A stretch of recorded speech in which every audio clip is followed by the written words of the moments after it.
Afternoon baseball in Milwaukee, Wisconsin. From Miller Park, today the Pittsburgh Pirates conclude their 4-game series against the first-place Milwaukee Brewers. And the Pirates look to take this series after a disappointing loss last night. Greg Brown, Bob Walk, Robbie, and Smikowski with you.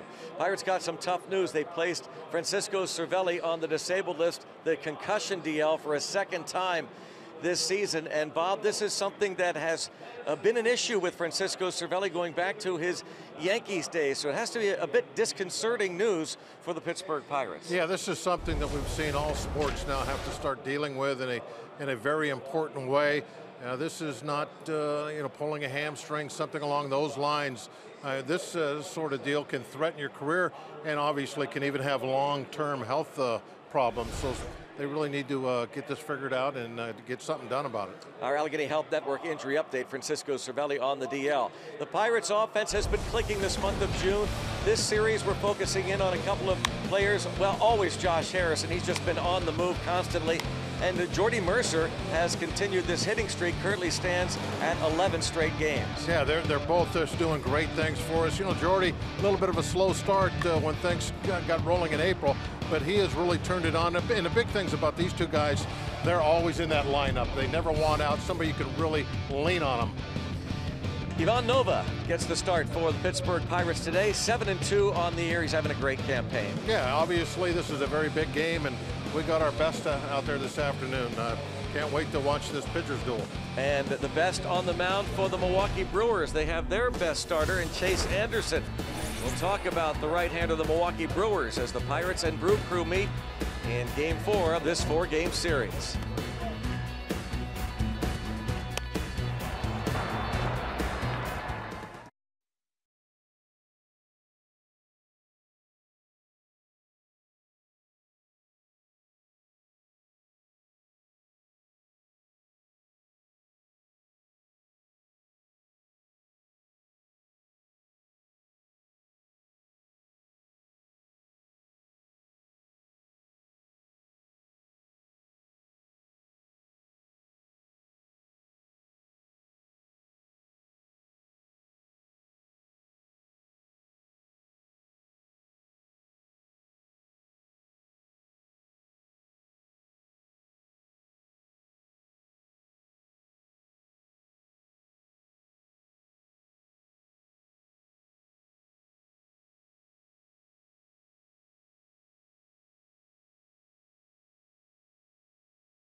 By Allegheny Health Network, the largest health system rated #1 in the region for all the things that matter most. And by Kenny Ross Subaru, total confidence pricing.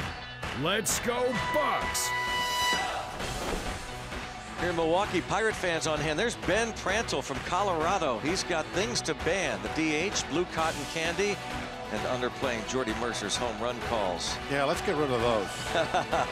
Chase Anderson, Pirates hope to chase him early, but boy, he's having a great campaign for these Brewers. Yeah, he's really been strong of late, the last 5 games. Just about unhittable. Doing a good job with his fastball. Lots of swings and misses, but don't forget about his off-speed stuff. He throws that about half the time. Cutter, curveball, changeup. Uses that to set up that heater. His 9th career start against the Pirates. Afternoon baseball. The roof is open here in Milwaukee. We're going to have the first pitch shortly. Let's go back to Pittsburgh, the studios, and a game break with Rob King.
Dad and his son want a baseball request, and yes, got it. All right. Play. His hands. Way to go, Dad. Busy. Orlando Arcia and the Brewers take the field. Boy, what a play he made to end the game last night. One of the best ever. RAV4 starting lineup for the Pirates. John Jaso hits leadoff for the 2nd time this season. He's in left. Josh Harrison, 3 for 11 this series, is over at 3rd base. David Freese gets a day off. Gregory Polanco back out in right field with Josh Bell, who homered last night, hitting cleanup. Elias Diaz, talked about him. He's catching. Andrew McCutcheon in center. Max Moroff gets a start at 2nd base. His 6th start for the Pirates this season. Jordy Mercer, Ivan Nova, the starting 9. Hey, you see Chase Anderson warming up there in his numbers. His last 5 starts, the league hitting just 188 off his fastball. It has been impressive. Not a real hard thrower, and a lot of times he'll cut that fastball. He'll throw a little cutter. just to kind of get in on those lefties. On the defense, Arcia teams up with Eric Sogard up the middle. Travis Shaw, Eric Thames on the corners. Keon Broxton is the center fielder. He's flanked by Hernan Perez and Domingo Santana, and Jet Bandy catches. Here's the play that ended the game. John Jaso at the plate against Corey Knebel. Looked like it's going up the middle. He stops it. Not only does he stop it from going to the outfield, he turns it into the final out of the game, and a nice pick on the other end by Eric Thames. What a play. It was fantastic play. Off the bat, I thought, oh, there we go. We scored. We tied it. And then when he got it, I'm thinking, well, at least he stopped the run, so we got another shot. And then when he let it go, he threw it. I thought, what are the chances that this is going in the dugout? We could score on this. And it was an iffy throw. That was a big chance to take with the tying run at third, but they made it work. And nice little pick by Thames to end the game over at first base. Great play. And underway, and a strike for Jaso. 79 times he led off last year. Primary leadoff hitter. Dan Bellino is behind the plate today calling balls and strikes. Pirates had an issue with Jerry Lane. They should have anyway last night. Jerry Lane is the crew chief, but boy, was he being liberal, to say the least, with the strike zone last night. Marvin Hudson at second and Mike Estabrook at first.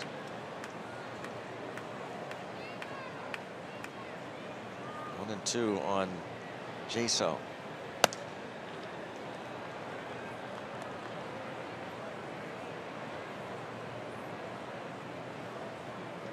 Shift on Jaso. Nobody at third. Beat that shift yesterday. Chase Anderson, off-speed pitch, strikes out Jaso. What this is an off-speed pitch upstairs. Yeah, that's just a high changeup. Oh yeah, there's the grip. Circle change.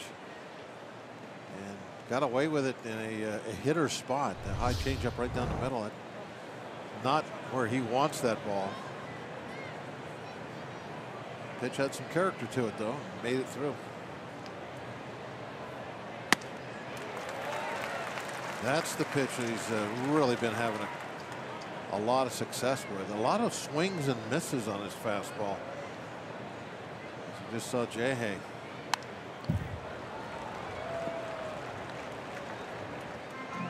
Looking at the chart over here, 1 out of 4 of his fastballs in the strike zone are getting a swing and miss. He's throwing harder this season. Not even a foul tip or anything.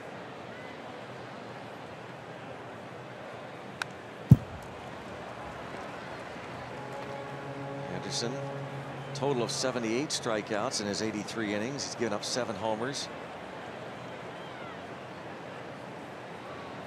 29 years old, from Wichita Falls, Texas. And got him. He's hit again. Leads the league, does Josh Harrison, in being hit by pitches. Chase Anderson is the 4th man he's plunked. It's supposed to be a fastball inside. It got in there a little further than he wanted it. And that ball had a little tail on it that kept moving it further and further in there. Jay gave a little hip check. And can't believe it. It got him again. 15 times he's been hit. Previous high for Jay Hay, 7 hit by pitches in any 1 year.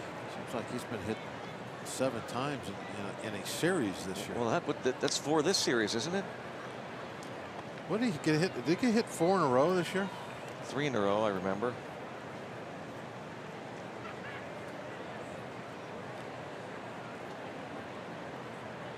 He was hit Monday night. He was hit twice on Tuesday night. Gregory Polanco Did not start last night. He pinch hit in the 8th inning and struck out after collecting 4 hits in the first 2 games of the series.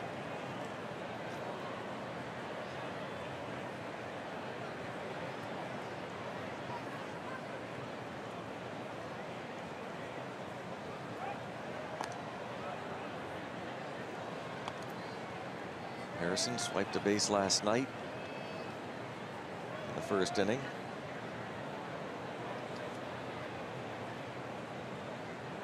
Maravarti is the first base coach. Joey Cora coaches third. 0-1 count on Polanco. Josh Bell on deck. First start this season against the Pirates for Chase Anderson.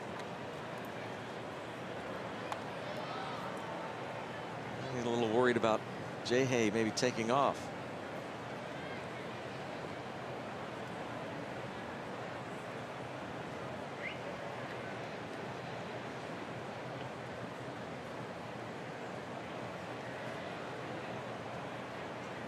And he will go. And Polanco is nearly hit by a pitch. So Josh Harrison steals second without a play at second base. Yeah, that's one way to prevent getting hit. You start turning those hit by pitches into doubles. Start scoring runs with them. J-Hay with a little peek over his shoulder a little bit. They were right in line with that thinking. Josh Harrison pointing toward Maravarti. Like a pickoff try was on there, but the shortstop Arcia didn't get a throw from his pitcher. So Josh Harrison, after reaching second base, an assist to his first base coach, and RT works with the base runners.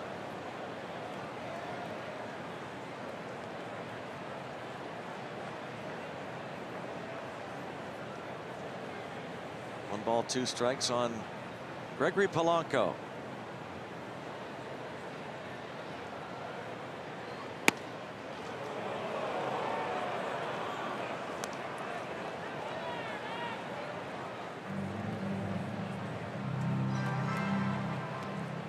Anderson was a 9th round pick of the Diamondbacks in 2009 out of the University of Oklahoma. Picked up in a trade with the Diamondbacks before last season. Gene Segura was sent to the Snakes.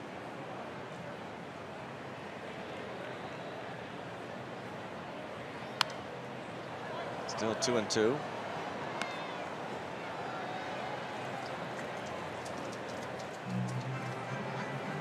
It's interesting that he has these numbers off the fastball, and he's not really what I think anybody would consider a hard thrower.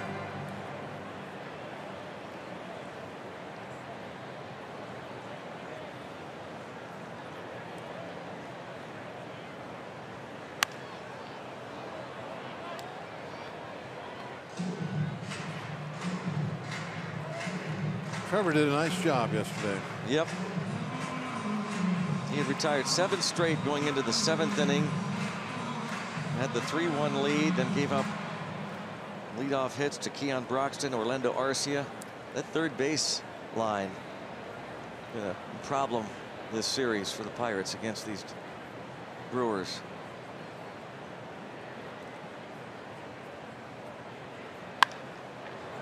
And lifted to left. And on Perez.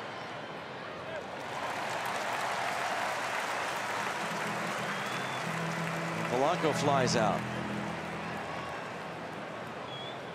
And it'll be Josh Bell coming to the plate.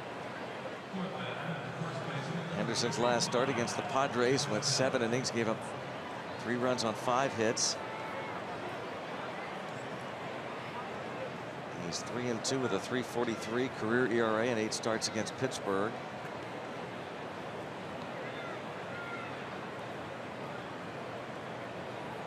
Bell lined his 13th home run of the season over the right center field fence, leading off the 6th inning. Always important to try to score first. This would be a big 2-out RBI to pick up.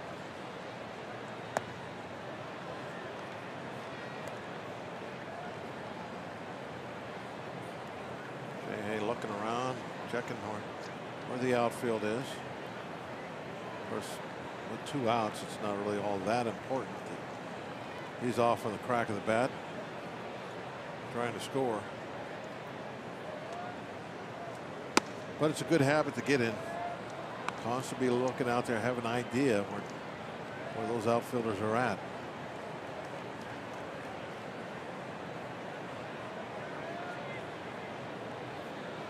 There you see them. Big gap in right center for Bell.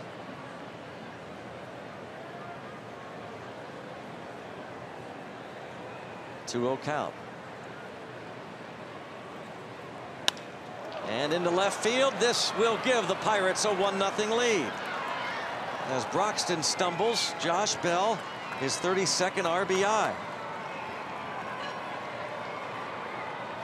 That's a big one to get, as I just mentioned, that those 2-out RBIs are so clutch. Nice to pick one up in the first inning to score first. Don't know why that's important, but anytime you look at numbers, teams that score first, they tendency to win those games, and this is a nice game to come away with a win if we can do it. Pirates are 21-13 this year when they score first. Brewers are having a tough time with their footing. Yeah. And the slide at second base, non-slide. What was that? Manny Pena fell down out in left field. Perez the other night. Pena at the slide to second. Stumble. Here's Elias Diaz. Was 1 for 5 on Tuesday in his start. Flied out in one at bat last night. After Polanco pinch hit in the 8th for Chris Stewart, Diaz came on to catch. He flied out against Corey Knebel to start the 9th inning. So Harrison hit by pitch, the stolen base, and he scores on the little base hit by Josh Bell.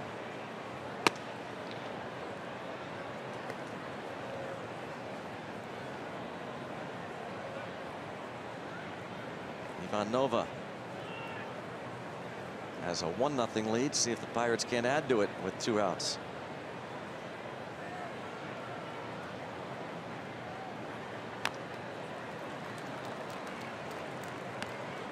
1 ball, 2 strikes on Elias Diaz, who's been up and down a couple of times with this Pirates team this year. He's making his 13th start.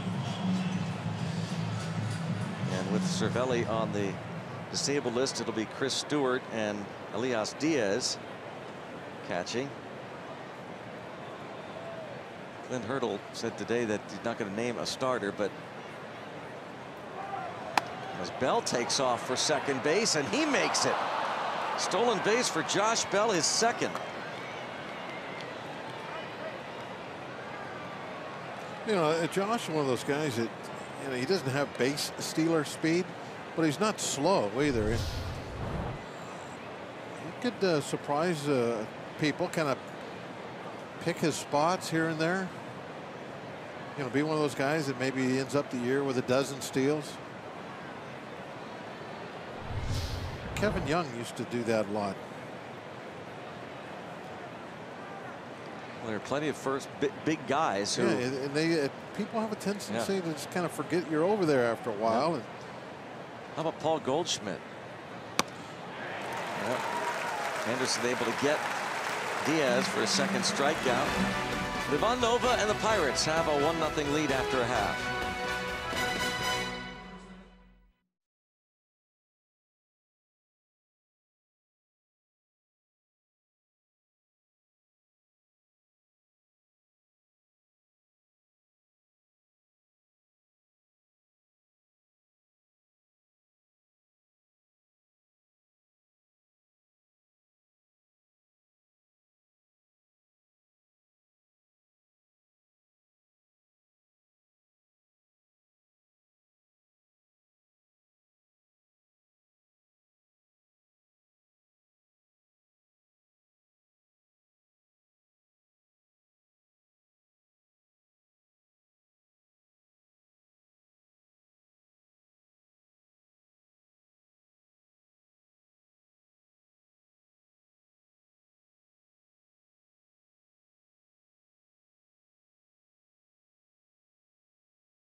A play on Robbie. It's Mikowski. Greg and Bob, a moment ago, we're talking about the possibility of the Pirates using 3 catchers, and earlier Clint Hurdle discussed that.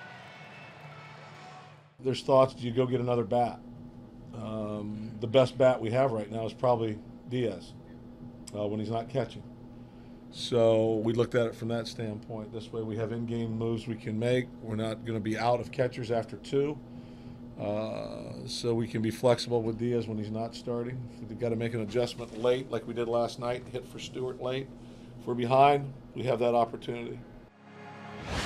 So who knows for how long the Pirates will carry 3 catchers, Greg and Bob. And as you guys well know, Clint Hurdle is not a fan of carrying 3 catchers simply because of the lack of flexibility that they have at the other positions on the infield and the outfield. So, well, it's all yet to be determined, but this much we do know. Francisco Cervelli will not play for at least the next week. All right, Robbie, thanks. Eric Sogard takes the strike. Ivan Nova. It's for his 8th win. Outstanding year. The walk strikeout ratio fabulous. Just fair. Sogard leads off with a double.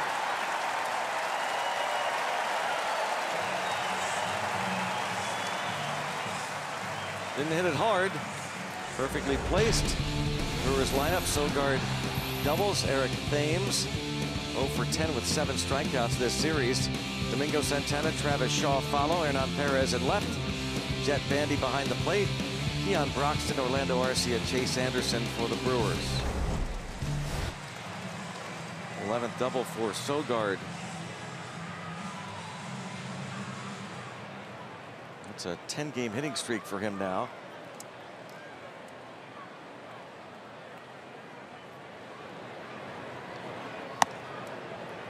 Craig Counsell hoping the day off yesterday for Thames pays dividends today. A physical and mental break. Up to this point, Pirates done a very good job this year. There's 2 series, but still not being hurt by Thames and his powerful bat.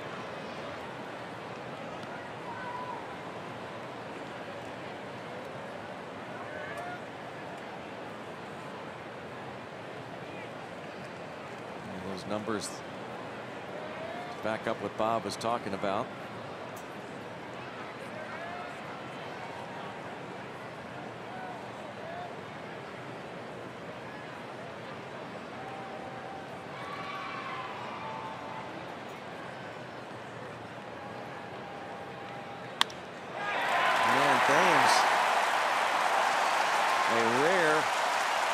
RBI outside of a home run. He picked one up last night with a ground out as a pinch hitter, and here he ties the game at 1. Yeah, it really kind of goes away from his MO here and just kind of slaps that ball, goes the other way with it.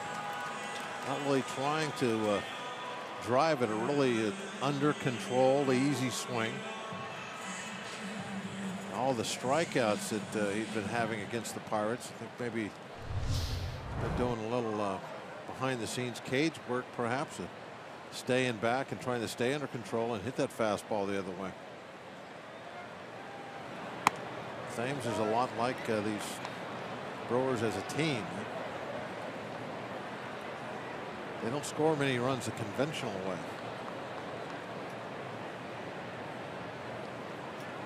Domingo Santana,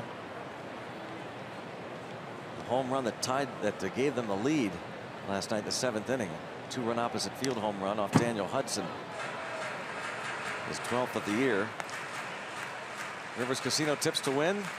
Now, sometimes I like to go out on a limb. Today I'm playing it safe. Mad Max gets his first home run of the year today. Hit a lot of home runs in the minor leagues. I think a good place like to hit home runs this year. And then the Brewers, they're not going to hit a home run. That's the way you shut down their offense, despite the fact that they got a run already without a homer. That's unusual. And they are tips to win. And if those 2 things happen, we're going to win this game. Well, you say you're not going out on a limb today? No, I'm playing it safe. That's playing it safe. Yeah. Playing it safe calling a Moroff home run his first in the big leagues. The Brewers and hit none. The Brewers don't hit one. Chop toward third. Harrison. And Josh Bell on the other end on the throw from Moroff hangs on for a double play. Ice cream cone on the other end looked like. First base umpire Mike Estabrook there makes the call at first.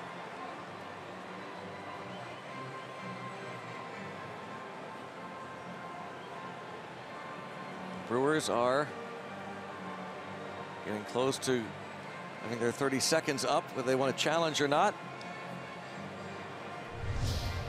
And they're going to let it stand. No challenging. Max Moroff on to Josh Bell. Allegheny Health Network Supermo look at it.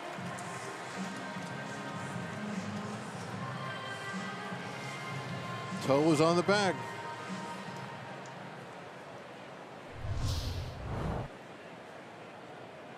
So the double play cleans things up. Here's Travis Shaw.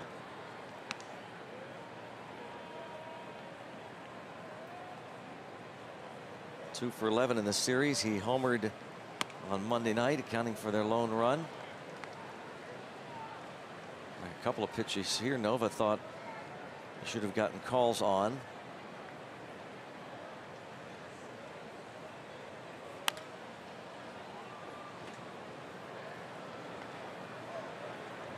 Shaw has been a great pickup. Traded over from the Red Sox this winter. Tyler Thornburg.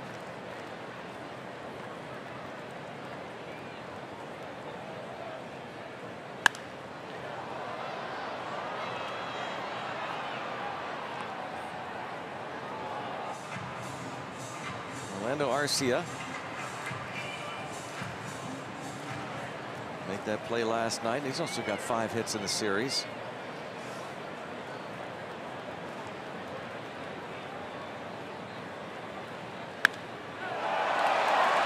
Towards center field and gone. Oh, a no-doubter. So home run.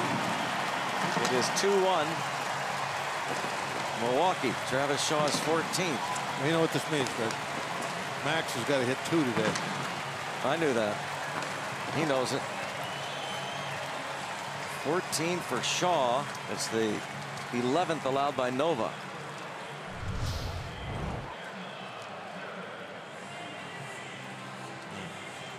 Breaking ball right at the knees.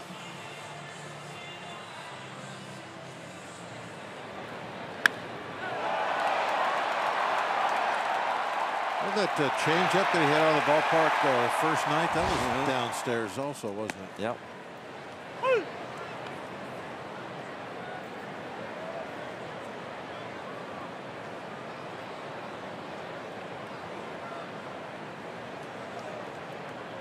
Always a lot of talking goes on after a home run. You notice that. Josh Harrison makes the diving play, and on the other end, Josh Bell not able to pick it. And Perez will get the hit. Almost turned it into an out. Yeah, Perez pretty good speed. Slower guy might have had a chance. Really nice range. Look all the way across the chalk line.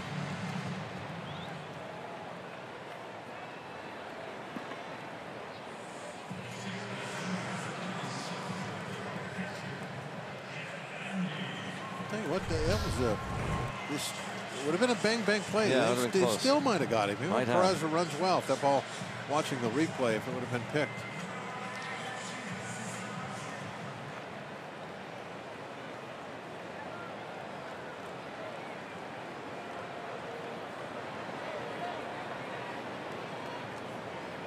Jet Bandy now at the plate.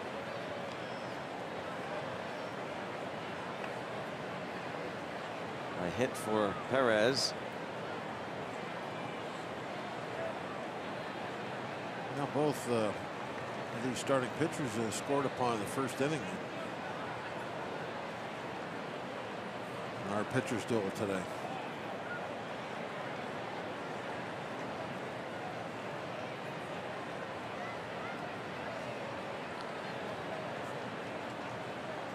Runner takes off for second. From his knees, a throw down, safe, stolen base.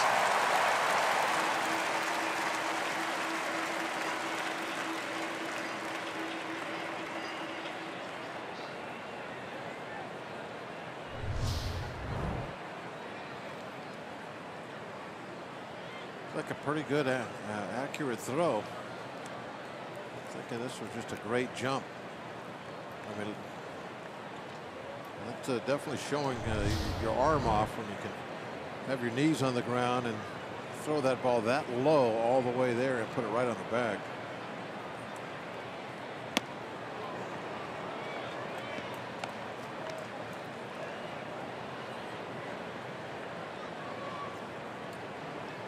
Bandy got off to a real strong start, and it was pretty much split down the middle in terms of playing time behind the plate for the Brewers with Manny Pena, but recently Pena's gotten the bulk of the playing time, and you see why. Pena caught the first 3 games of this series.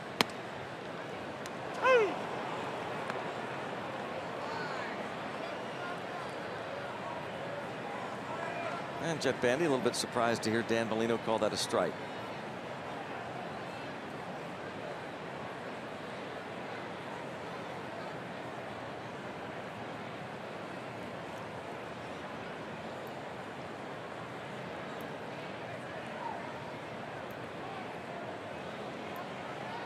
Perez, the stolen base, his 7th of the season. Brewers get the leadoff double from Sogard. He scored on the Thames single.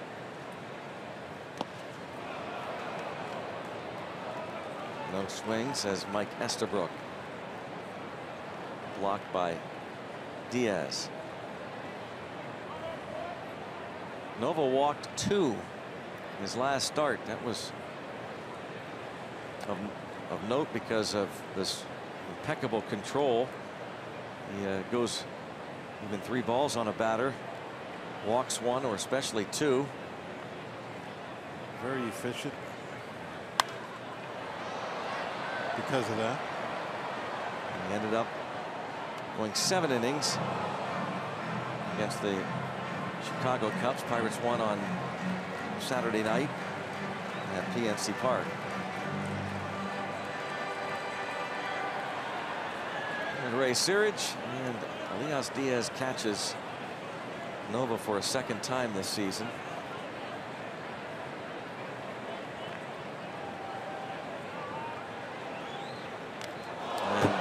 And he hits Bandy.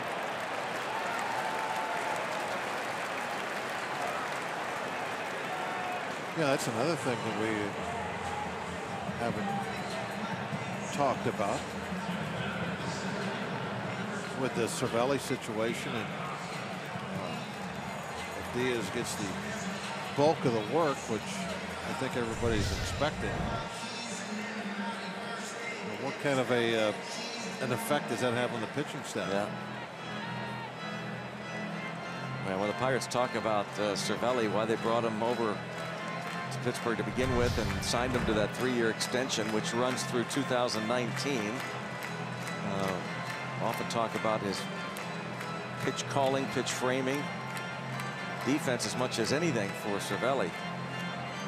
You know, that shot that the guys just showed, it straight down on top of the plate, kind of showed that Bandy was almost in this, right on the front edge, right on the edge of the plate.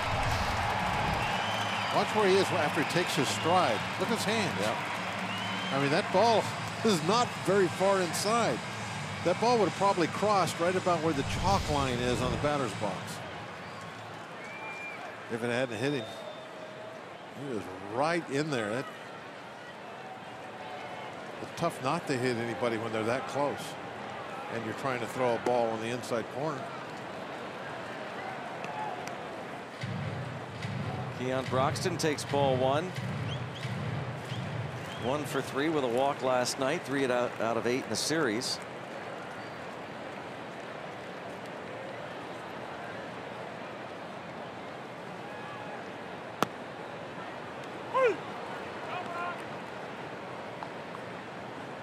Nova's 15th start of the year.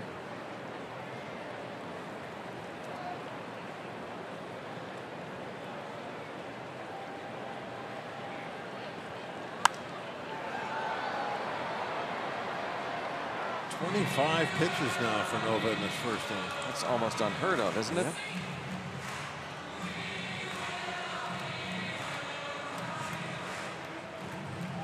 Used to seeing single-digit pitch counts almost every inning from Nova. Yeah, usually at 25, you might be facing the first hitter of the fourth.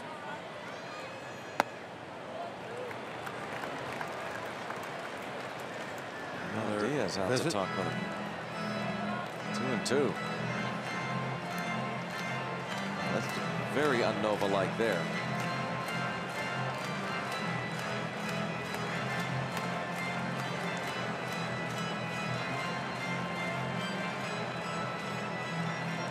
Now you would think the catcher effect would have the least amount of effect with somebody like Nova. He's very experienced, knows what he wants to try and do. Calling his own game would be fairly simple for him, but it does make the rhythm of the game that you want to get into. With Nova, I mean, he wants to work real fast. Might change that up a little bit. Diaz caught him on the Sunday game against the Marlins, where he pitched 6 innings of 1-hit shutout ball in a win against the Marlins.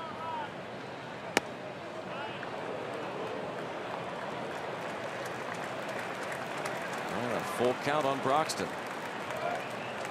Pretty good pitch to boot, even though they didn't swing at it. Didn't miss by much.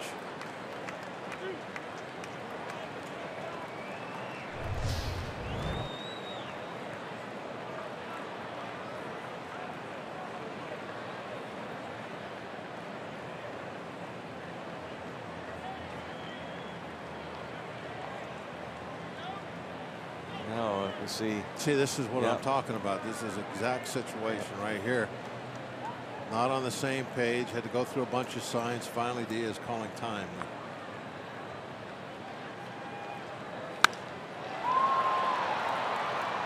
Fastball fouled away by Broxton. It stays 3-2. Broxton has struck out 98 times to lead the major leagues. 226 at bats.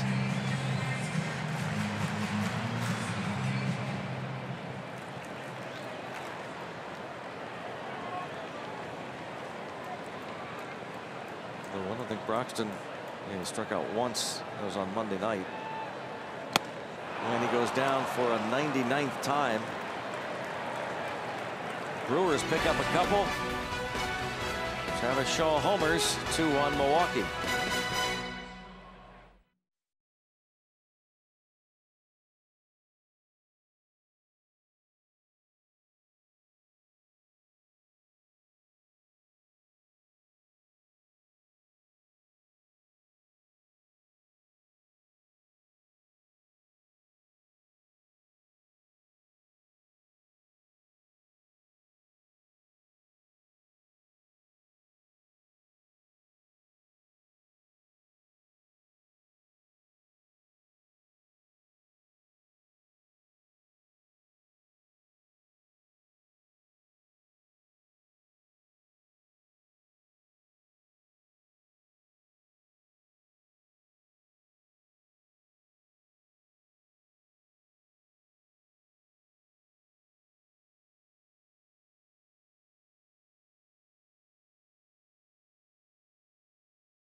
After they tied Ivan Nova up in the bottom half of the first. PNC Park will host Game of Thrones night next Thursday. It's the Buccos and the Tampa Bay Rays concluding their 3-game interleague series at 7:05. Purchase now and get a House Pirates Game of Thrones Stein with your game ticket. Go to pirates.com/Game of Thrones. Pirates Rays. 6-game homestand. Starts Tuesday night. Nova, 2-run bottom of the first. Bucco fans on hand here at Miller Park. Better get to your seats. Andrew McCutchen is coming to the plate. He's must-see TV these days. McCutchen on base 3 times last night.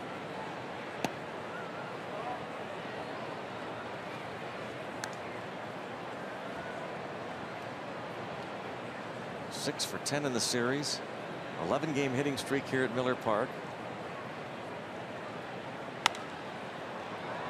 And he pops up here to Thames.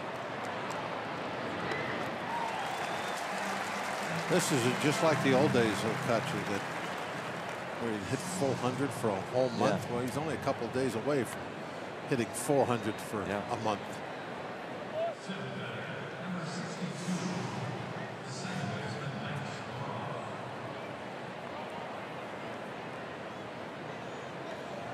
All right, Max, tie this baby up.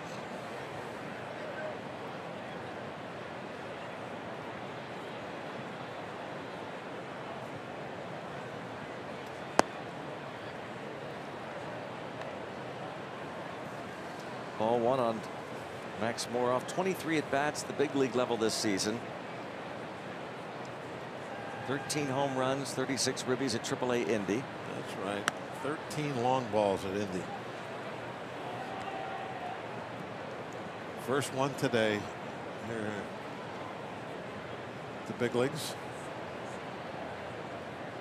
2 at bats last year for the Pirates.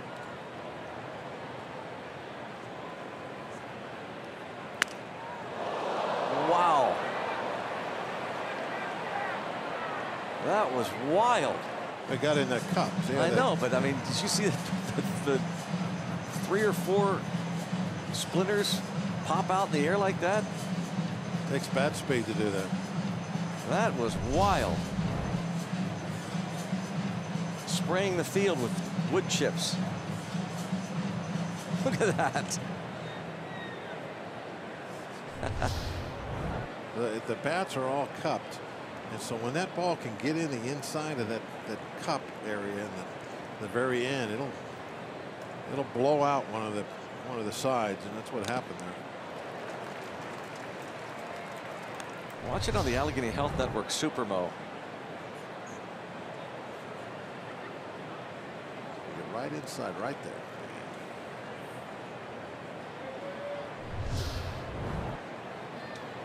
The reason they cup the ends is it's better balance on the bat. They're trying to take a couple of ounces of weight out of the very end. Kind of a legal way of what guys used to do with it when they drill the holes in the center. By the way, we've talked to Josh Bell about choking up on the bat that he'll do on occasion. He says you watch other guys, so they really preach it in the minor leagues. But Moroff goes down on strikes. 3rd K for Anderson. And change up there on him. He knows. They want to challenge him with a fastball.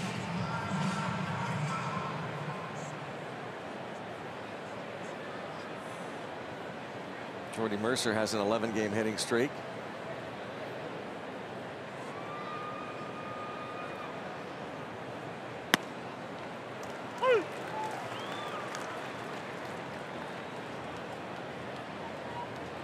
Max Moroff just checked all of his bats. Make sure they're all intact. One of them have a home run sitting in.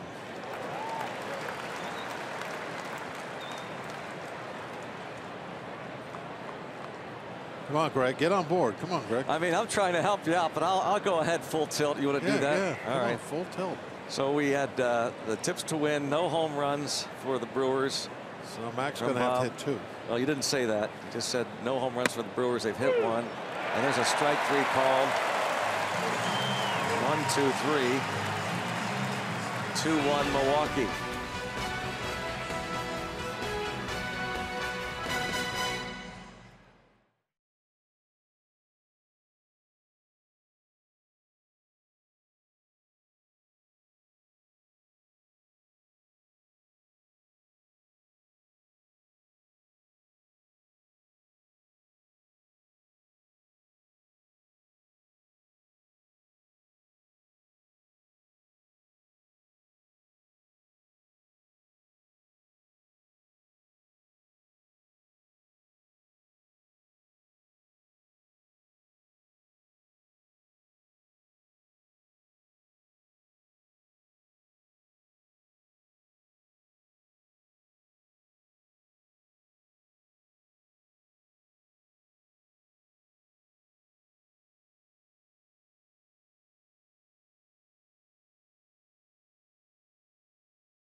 Root Sports is brought to you by the Chevy Colorado and your Western PA Chevy dealers. And by Day Automotive. We're going to make your day. Let's go, Bucks! It's Mercer time. Bucks and Brewers in Milwaukee. Pirate fans here in Wisconsin. Orlando Arcia takes a strike. It's more like it. Good start here for Ivan Nova. 30 pitches in that first inning.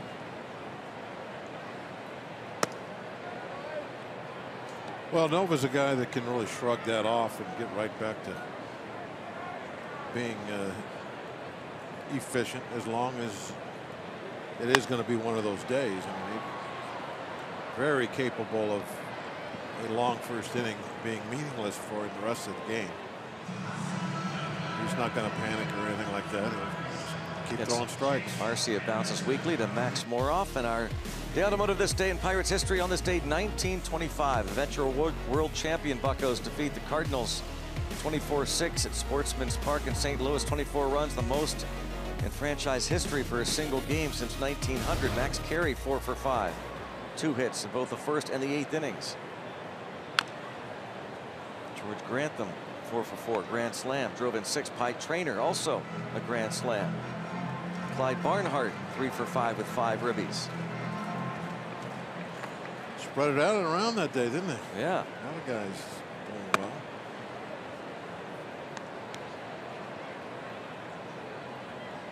We were talking on the radio side last night about Pie Traynor, who has the Pirates record, single season record, as Chase Anderson, the pitcher, singles to right, chance for Polanco, and he's safe there.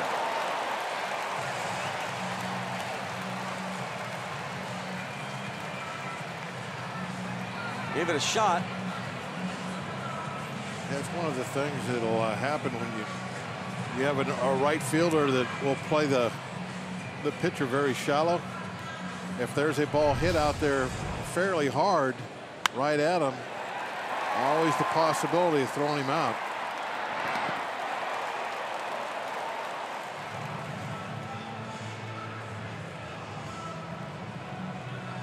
Chase Anderson picks up his 5th hit of the season. Anderson on. Yeah, he knew. Close to getting that one in the helmet, too. Yeah. Saw that happen to a pitcher one time. It hit in the helmet.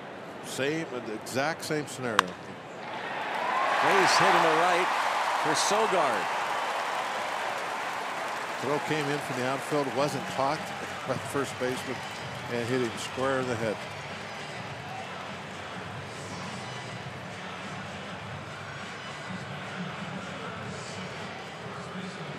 Sogard, 2 more hits, a 10-game hitting streak. He has VR's 6 hits in got the to be series. coming back soon, right? He is. He and Braun are starting a rehab, and they should both be back sometime next week. And then they'll. You know, they always say, decision. you know, every organization, when they have these scenarios that come up occasionally, it's always, well, it's a good problem to have, but that doesn't mean it's not a problem. Yeah. They are going to have to figure it out.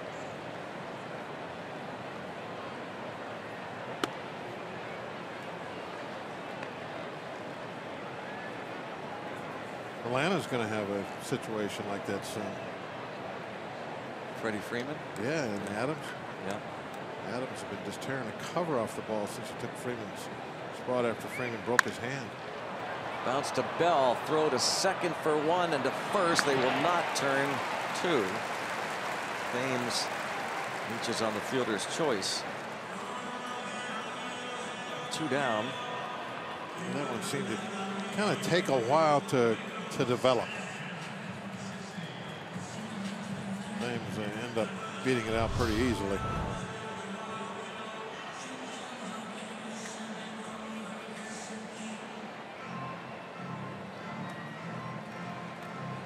That replay looked like Nova was there fairly quickly. Sometimes the shortstop has to wait before he can throw the ball, but I think Nova was there in plenty of time.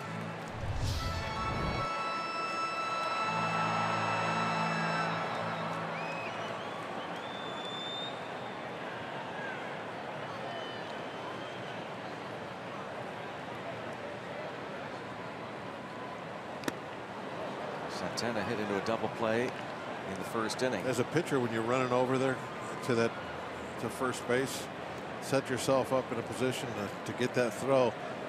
As you find the bag and you look towards second, there's the thought in your mind, is the ball already halfway to you? Find it in a hurry. You don't want to wear it.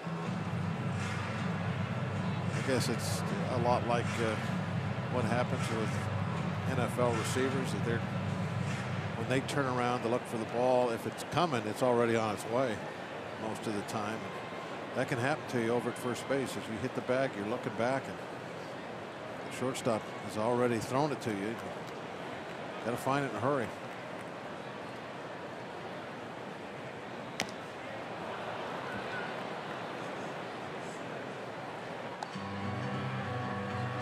Nova, first out, Arcia grounded weakly to second, then the base hit by the pitcher. Eric Sogard followed with a base hit. Thames bounces to Bell, and now 0-2 on Domingo Santana.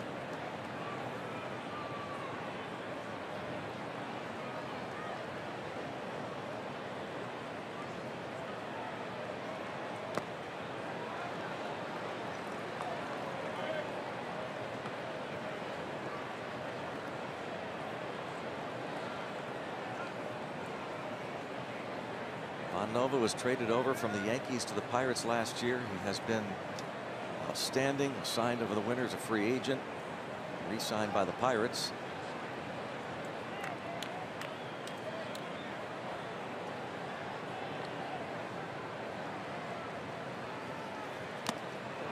And gets the strikeout of Santana. Second K. Brewers leave a couple. They lead after a couple, 2-1.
Pittsburgh Pirates and may not be reproduced or retransmitted in any form. And the accounts and descriptions of this game may not be disseminated without the express written consent of the Pittsburgh Pirates. UPMC scoreboard, 2-1 Brewers. Head to the third. Andy Von Nova will be leading things off against Chase Anderson, who has struck out 4. John Jaso on deck, then Josh Harrison. Pirates try and take a series against these Brewers. They've won 8 of 10 here. Going back to last year, they've won 4 of the first 6 games of this season series. Clint Hurdle's club will travel tonight to St. Louis. The Cardinals host the Pirates for 3 starting tomorrow night. The Redbirds currently in Philadelphia today and are trailing Aaron Nola and the Phillies 3-0. Cardinals 4 back of these Brewers. Cubs a game and a half back of Milwaukee. The Pirates 5 games behind. Cubs are in Miami tonight.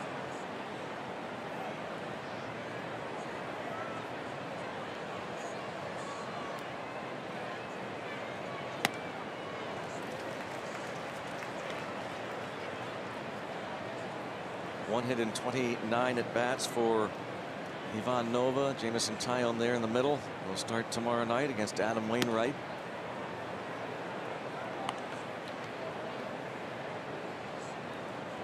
It'll be Garrett Cole on Saturday and Chad Kuhl on Sunday.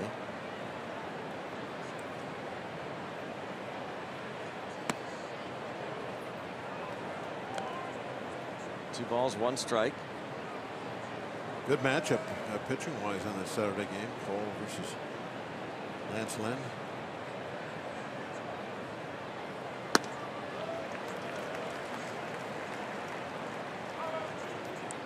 There's Garrett Cole.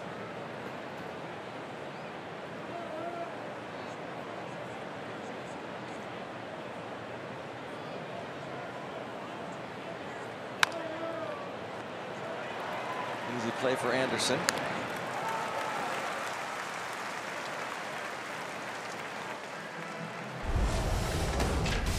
Those pitching matchups, our Nissan Road Ahead features Jamison Tyone against Adam Wainwright, Garrett Cole versus Lance Lynn, and then it's Kuhl versus Leake.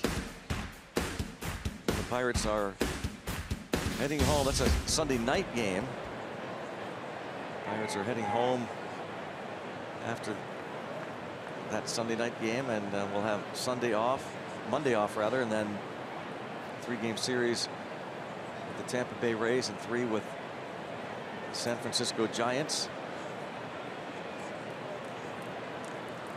Gregory Polanco t-shirts given away a week from this Saturday. And Jamison Tyone replica jerseys given away to the youngsters on Sunday, July the 1st. It'll be a popular item. Jamison Tyone, the gold alternate jerseys that they wear on Sunday home games for the kids. Jaso. 1 ball, 1 strike. The Ray's been playing pretty well too. Yeah. Playing better than a lot of people expected.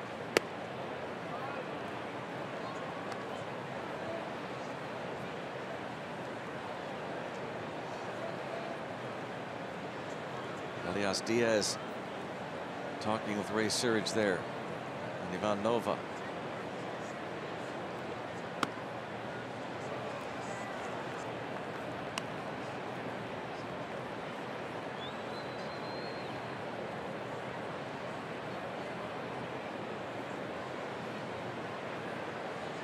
Three balls, 1 strike on Jaso.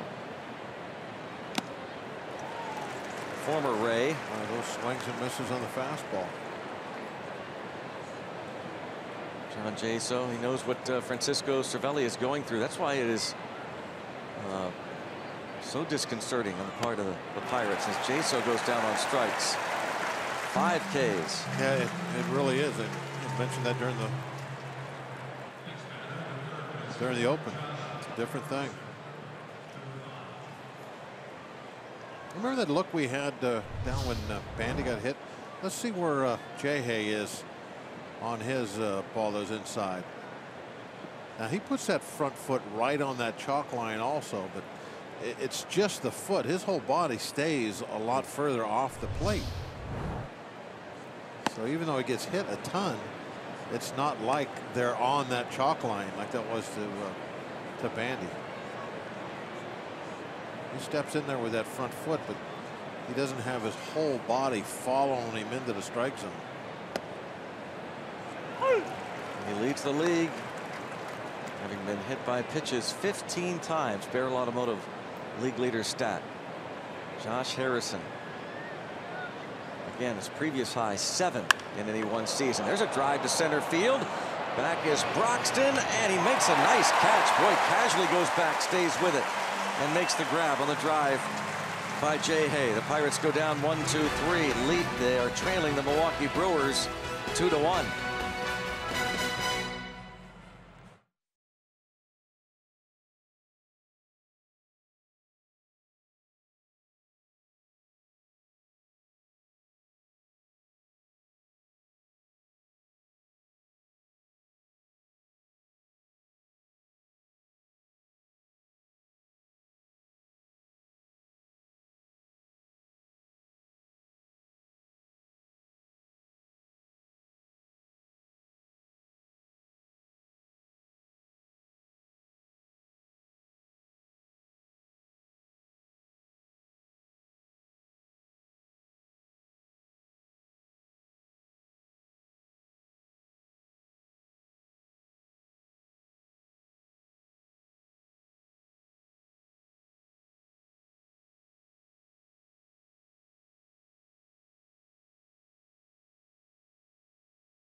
Kick off your weekend with the Buccos and some of the best bands in the Berg during Friday Night Rocks. Get tuned into Pittsburgh's music scene. We showcase local artists, tracks throughout every Friday Night Pirates broadcast. Gabby Barrett, this week's performer on Friday Night Rocks, presented by IC Light. See the roof closing. Anticipating some rain here in Milwaukee. 80 degrees at game time. Travis Shaw homered in the first. Josh Harrison thought he at least had some extra bases there. That ball hit hard off the bat. Broxton tracked it down. 1-1 on Shaw.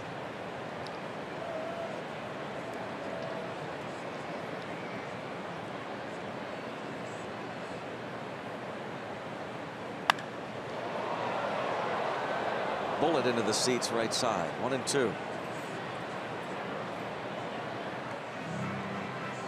That really makes a difference. It takes a while for your eyes to adjust, doesn't it? As yeah. The roof starts to close. I couldn't find that ball at all. That shot fouled off.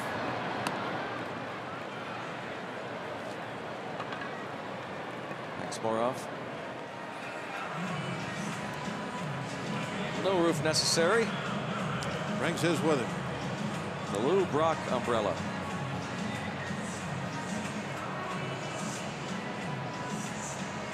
Always a favorite.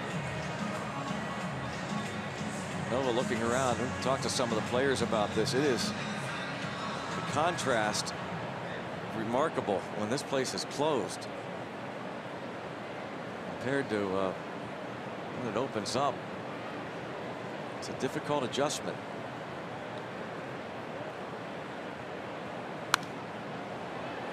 Freddie Freeman talked about that. I think we mentioned the opening game of the series. The Braves first baseman earlier this year talked about this place being like a bad little league field. Can't see anything here. Might be a little bit of an exaggeration. Maybe. There's a difference, that's for sure. Fly ball to Polanco. They need some of those new LED lights, don't they? Yeah.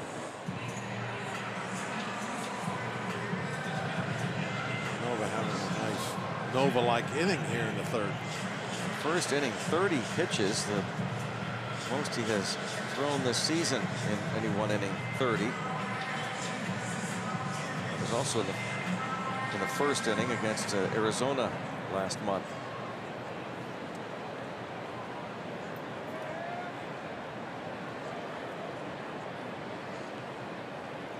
One little sliver left to close up there.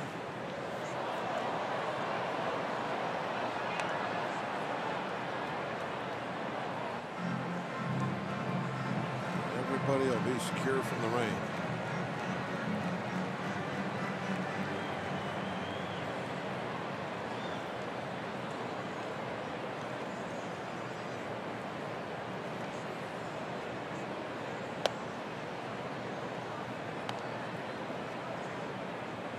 Keep those panels open. Sometimes they get so bad out that they will close those. Yeah. So now they've got them open, figuring that it does rain. I guess not windy enough that it's going to affect the fans. 2 balls, 1 strike on Bandy, hit by a pitch in the first.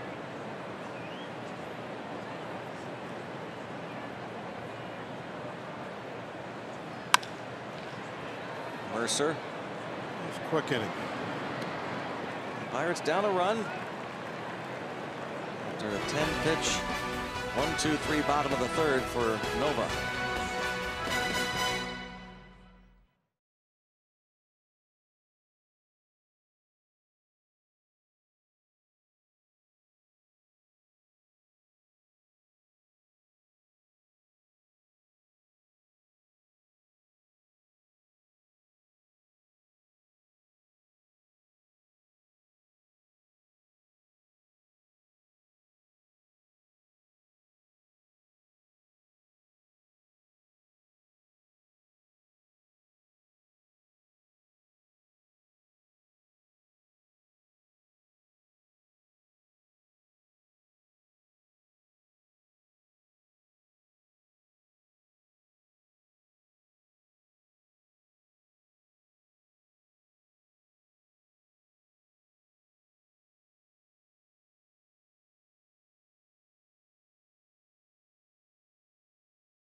It's time for the Toyota all-wheel drive RAV4th inning.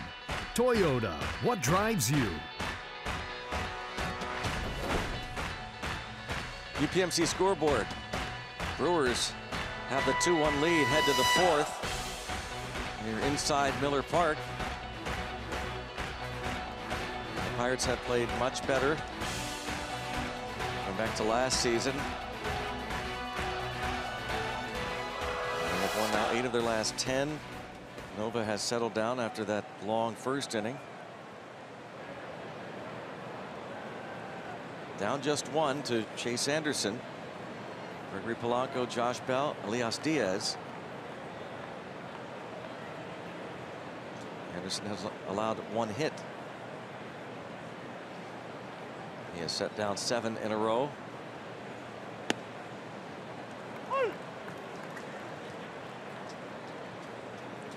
Thinking about dropping down a bunt. Travis Shaw was back at third.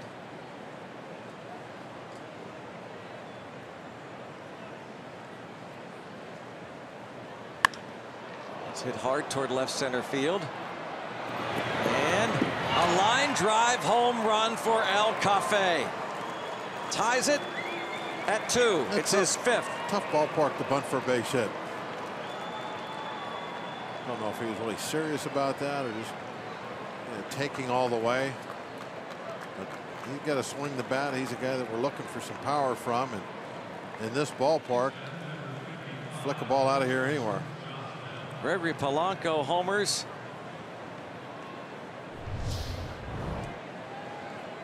Opposite field. Oh, nice job of going with the pitch. Ball up and away a little bit, an up and away corner. Anderson knows.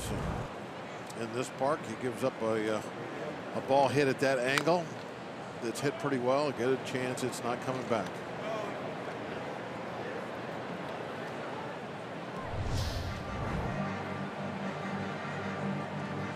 Like they wanted that ball inside. I think Bandy's target was on the inside half of the plate, inside corner area.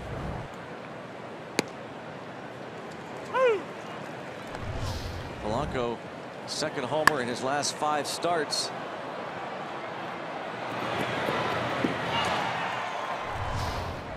Did not have a home run in the month of June until that last series at PNC Park against the Cubs.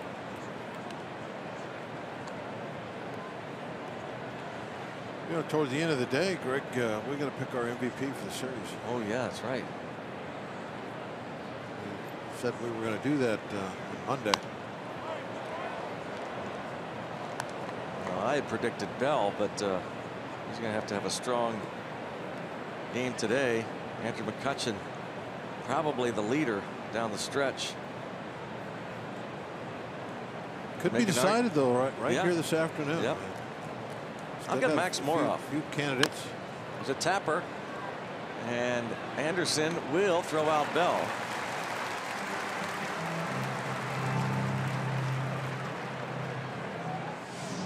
Bring up Elias Diaz. If Moroff hits 2 home runs today, like you predicted, okay, I will select Moroff as the MVP of the series. Now you want a dark horse? How about this? How about if Osuna gets a big pinch hit to maybe win the ball game? Win the game, put us ahead. Had the huge 3-run homer the other day, which you can make an argument that won that game. Yeah. Could be Osuna. Max Moroff. Thinking about the home run he's about to hit. Be decided. Elias Diaz, ground ball, the backhand play. Sogard, boy, he's been outstanding defensively.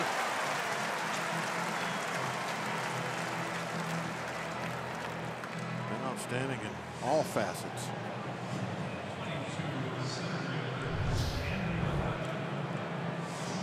One of those balls off the bat, you think, okay, that might be a hit. 1, 2, 3. 3 steps he got thrown out by.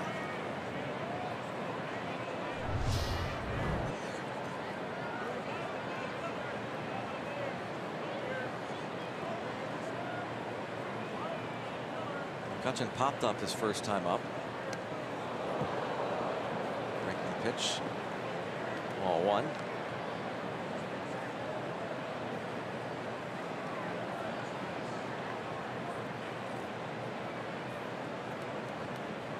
Chase Anderson has pitched well against the Pirates. This is his first start this year against them. It has not gone deep into ball games against the Buccos.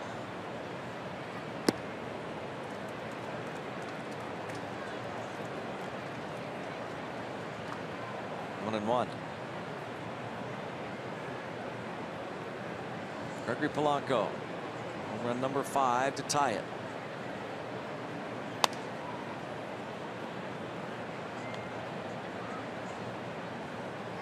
See if McCutchen gets a good pitch to hit here.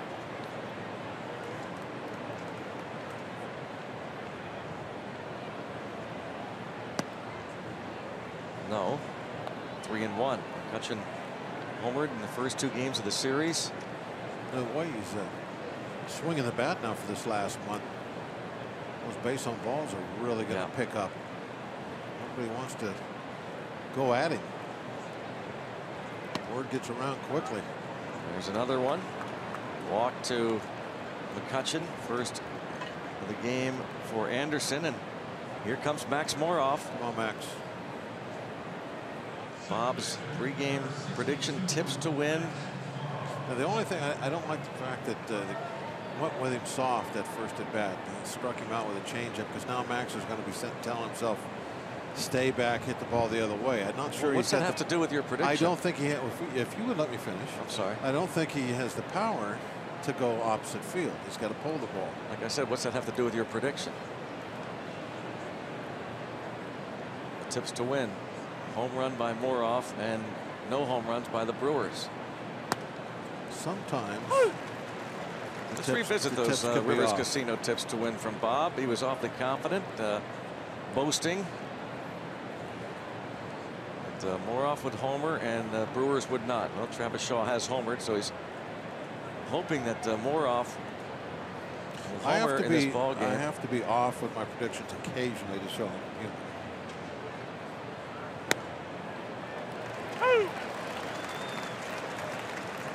So you're not infallible. 0-2 on Max Moroff.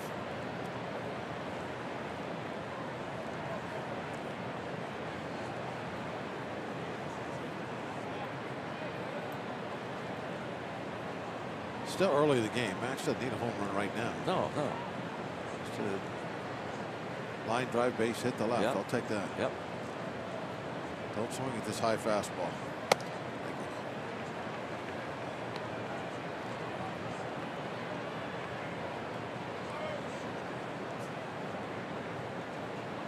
David Freese getting the day off today, so Moroff starts at second.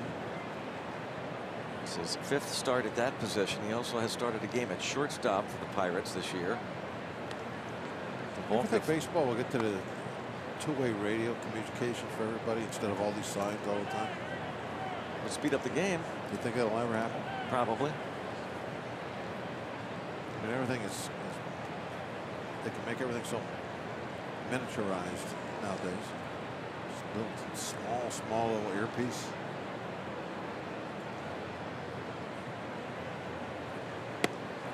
Moroff down on strikes. Gregory Polanco homers to lead off this 4th inning. A line drive over the left field wall for El Cafe. His 5th of the year. It's a 2-2 ball game.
the home run that tied it. Pirates and Giants will meet on Saturday, July the 1st, 4:05 game, and enjoy the block party on Federal Street before the game. And the first 20,000 fans will get a Gregory Polanco El Cafe t-shirt thanks to Allegheny Health Network.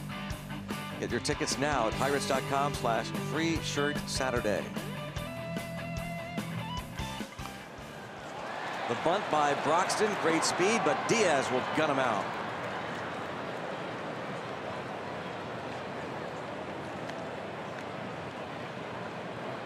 Quickly one down here.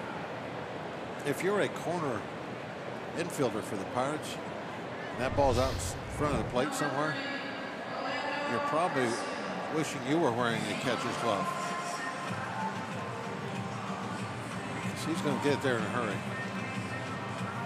Josh Bell had to be ready for it. Woo, the thing whipped into the mitt.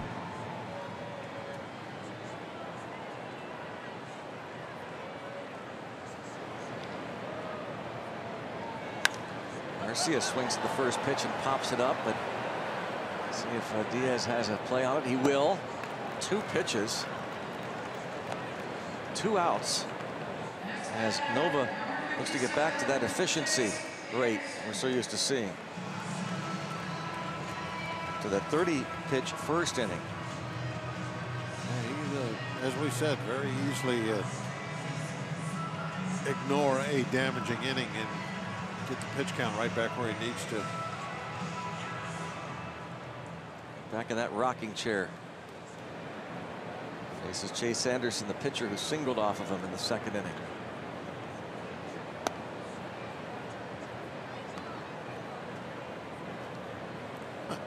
It's like that's Polanco. He's in a little, I think he's a little shallower than what he was moving his arm around, getting it loose.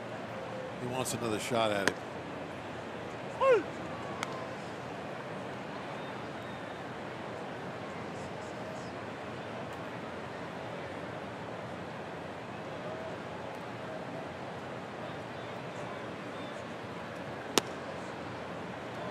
One and two.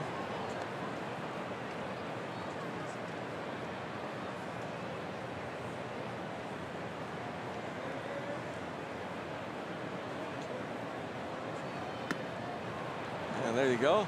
6 pitches for Ivan Nova. 2-2 ball game in Milwaukee.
Is brought to you by Barrel. Visit Barrel.com to learn more about our 3 conveniently located collision centers. And by Levin's, the official furniture and mattress supplier to the Pittsburgh Pirates. For the best quality, service, and value, shop Levin's. Let's go Bucks! 2-2 to the 5th inning here in Milwaukee.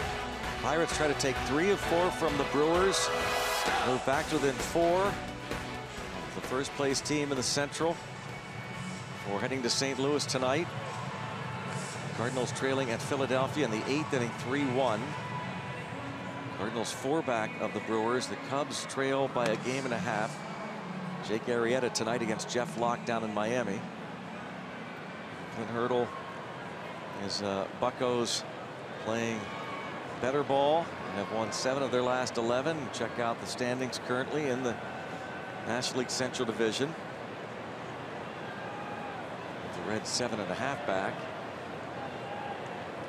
Trying to make up ground against Central Division opponents. Jordy Mercer struck out looking in the second.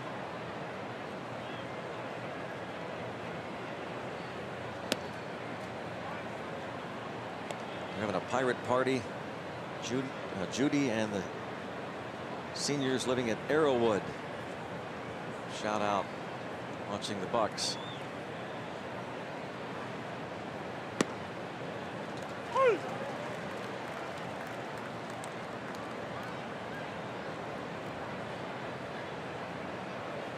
Anderson faced the Pirates 5 times last year. Back is Santana.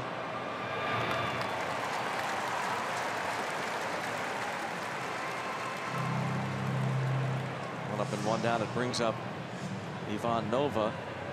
These two, Anderson and Nova, were matched up against each other back on August the 28th here at Miller Park. And like today, the Brewers had taken the initial lead over Nova and the Bucks. A home run by Jonathan Villar. And the Pirates, John Jaso and Gregory Polanco hit home runs off Chase Anderson. The Pirates won that game 3-1 late August of last year.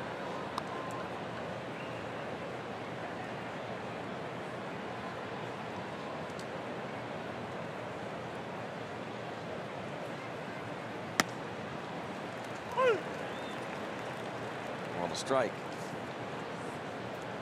Nova bounced back to the mound. He has 5 career hits and 70 at bats.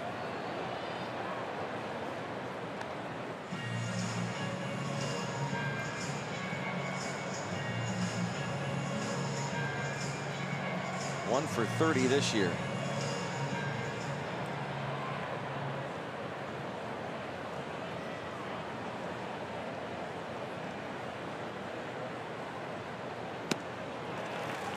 Number 7 for Chase Anderson.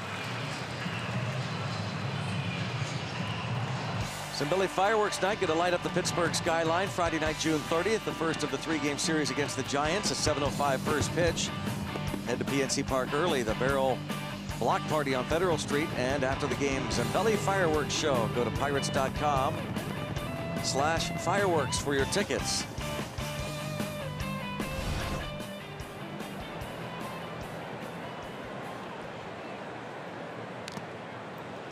So here's Jaso. Has struck out twice.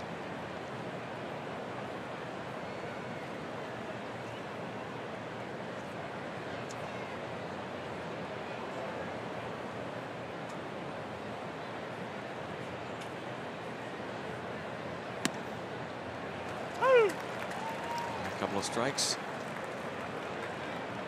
The former Tampa Bay Ray. Parts of 4 seasons with Tampa Bay for Jaso. Second year with the Pirates.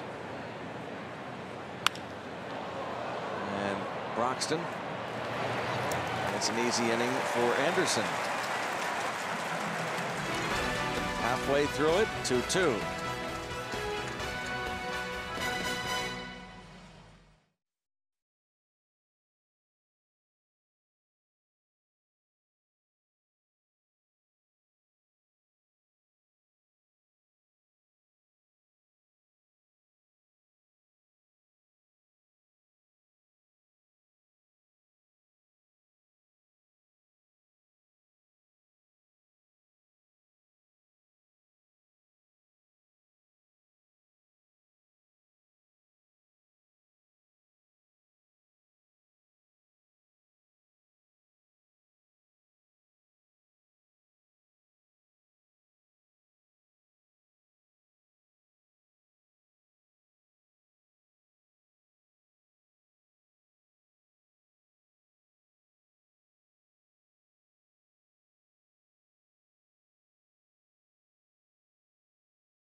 probably that young man stole that shirt off of Josh Harrison. Hit hard, run fast, turn left. That's Jay Hay. Queen Park University tweet, and there they are. Great seniors at Arrowwood watching. Got a Pirates watch party going on. Point Park University tweet, and they love watching Jay Hay. What is he going to do next? He made a great diving stop on the ball that Hernan Perez hit in the first. Almost turned that into an out. Harrison scored the first run of the ball game after being hit by a pitch and stole second. Scored on a Josh Bell single. Eric Sogard has doubled and singled.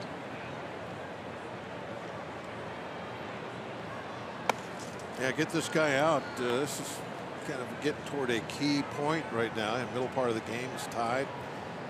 Got to get Sogard to hit a ball at somebody here.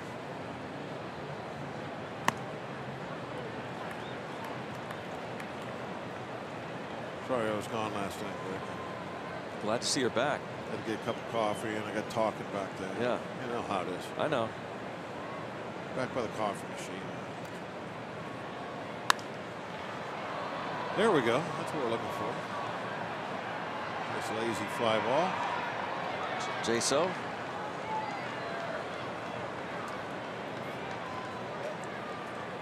One out.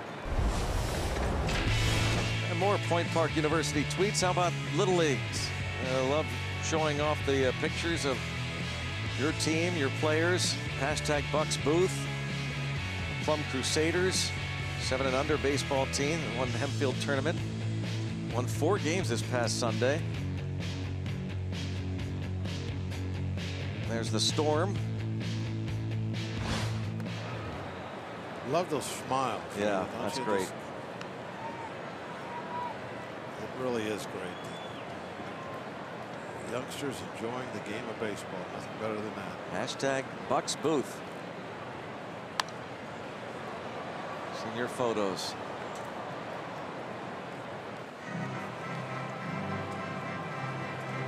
Eric Thames, 1 out of 2.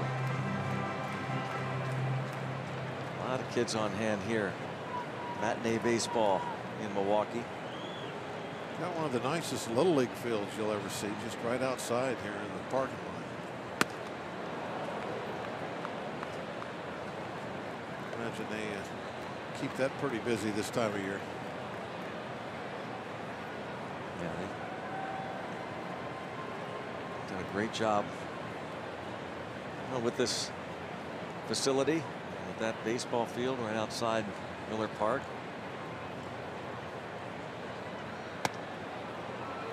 It's like a little miniature major league stadium. Yeah. Kind of real close to the spot that County Stadium used to sit in. Literally just right in the parking lot next to Miller Park. Line caught. Jordy Mercer shifted over there.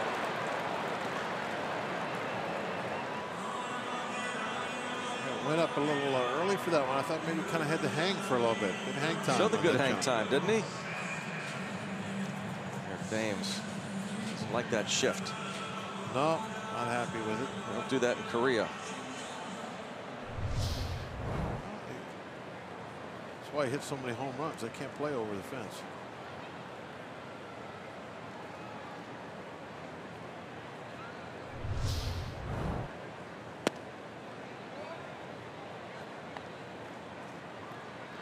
Thames. Wow, it really is hot. Mad at himself.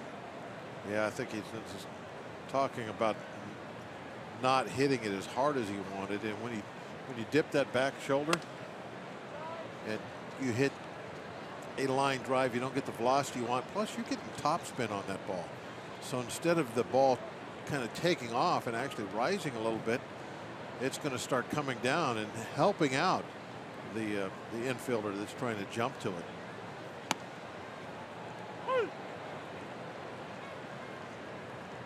Darnell Coles, the hitting coach for Milwaukee.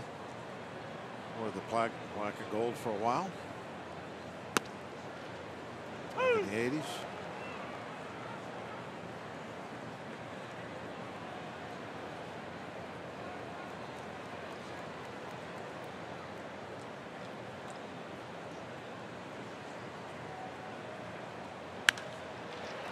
And Josh Harrison not able to cut that hard ground ball off. It's a base hit for Domingo Santana.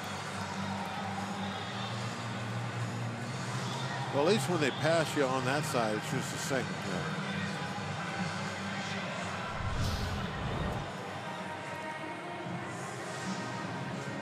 They've gotten hurt a couple of times with balls getting down to actually both chalk lines, but especially that third base chalk line.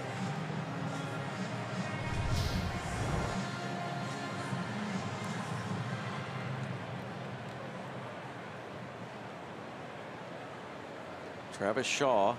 See if they stay with the hard stuff this at bat. That first inning, off-speed pitch, and lifted out of here, right center field.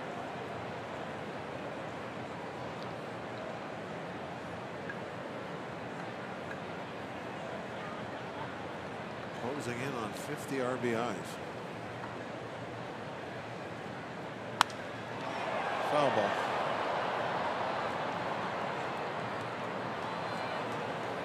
Long strike.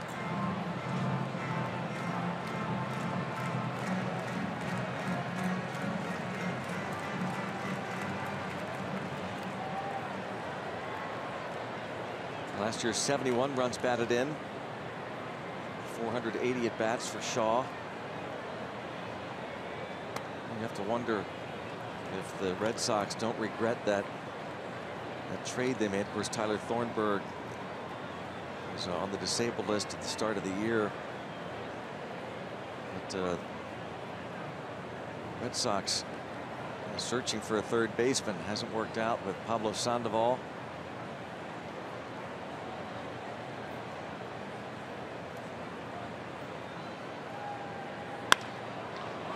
Boy, almost. Going down that chalk line again.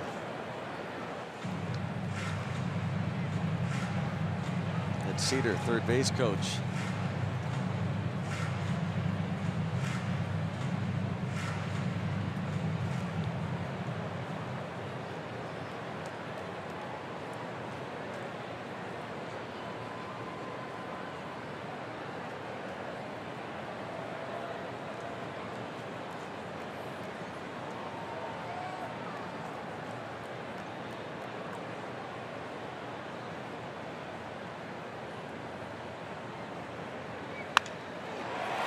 That's a fair ball and goes into the corner. Santana going to be waved home. Throw toward the plate is going to be late. And they will get Shaw at third, but he gives the Brewers the lead with the double off of Nova into the right field corner. Milwaukee now up 3-2.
Santana scoring on Travis Shaw's double, but Shaw thrown out at third base to end the bottom of the fifth. A lot of shaky base running from the Brewers in this series. It was another example of it, just allowing the Pirates to just end the inning right there.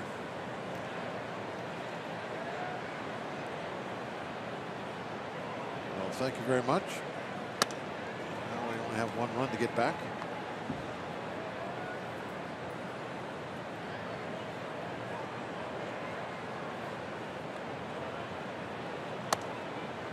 Josh Harrison hit by a pitch in the first.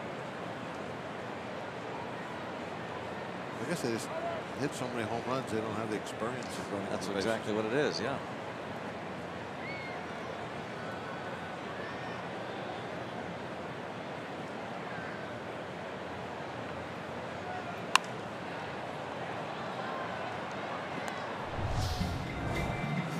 Here's a look again at the Shaw double down the line. Polanco retrieves it. Ripped down the line. It doesn't quite get it to the corner, so Polanco gets rid of it quickly, and the throw comes home. But Shaw just basically was just standing out in no man's land, had nowhere to go other than jog over and be tagged and have the inning over. And there was 2 outs anyway. What do you care about getting a third? Not a very smart play, and let's hope that that cost him. Well, leadoff walk. What's Shaw here?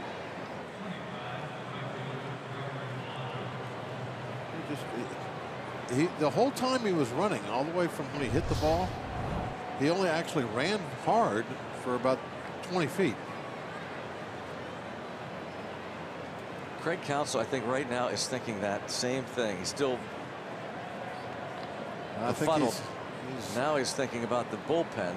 Yeah, he's on to other things now, but I'm sure he doesn't like the what he's been seeing around that third base area of late when they're hitting.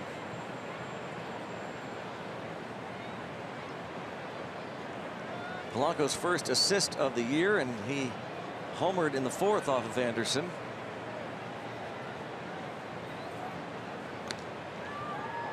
Jay stole second in the first.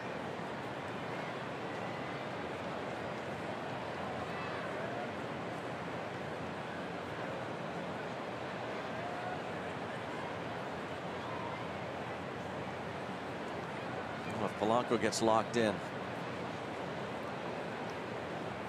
The way McCutchen is hitting, and along with Harrison and Mercer. First 2/3 of last season, Polanco was really just blossoming as a hitter. Had the strong World Baseball Classic. A lot of great competition there. Hit very well. It's kind of a head scratcher as to why he got so messed up when the season started.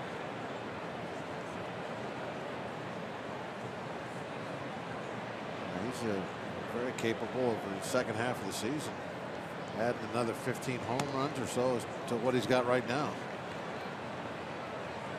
He was getting into a nice, comfortable hitting zone in the month of May. Middle of May, he was shut down with the hamstring injury and on the DL. And when he came back, no rehab for him. He's been trying to get it going ever since. And Sogard will get that out at first. A good decision on his part. And Jay very quick. Sogard looking over there still a little bit. But he took a peek as he was that ball was hitting his glove to see where Jay was. Decided to get the sure out. Jared Hughes.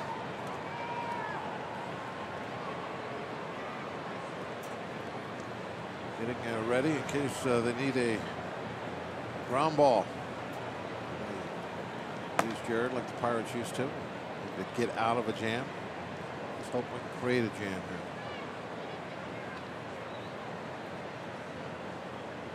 Josh Harrison taking off for third base and out.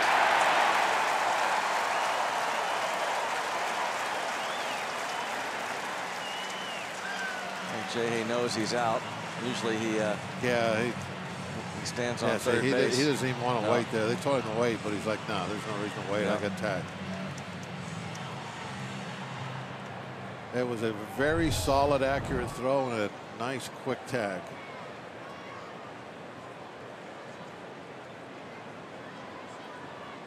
That throw is anywhere else. It's outside a little bit, high a little bit. Gonna get in there.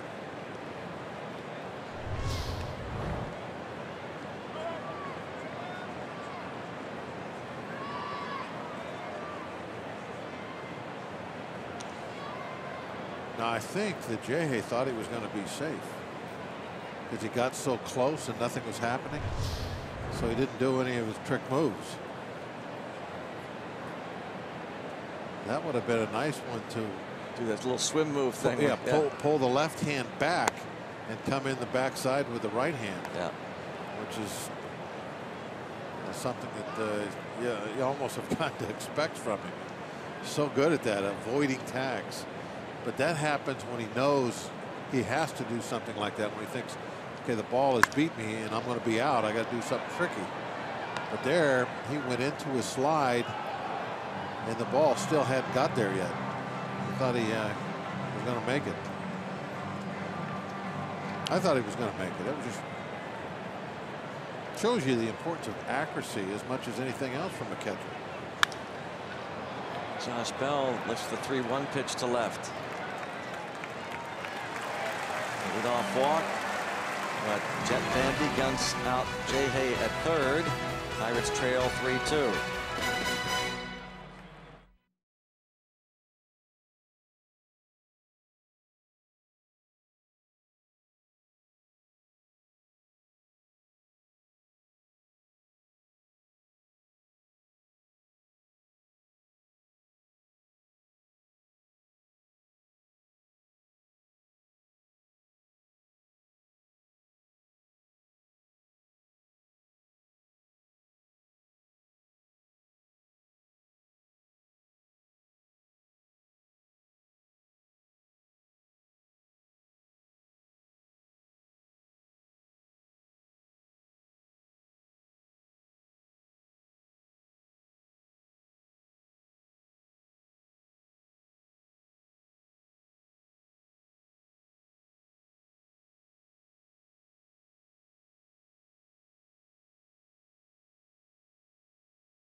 Perez leading things off. There they go.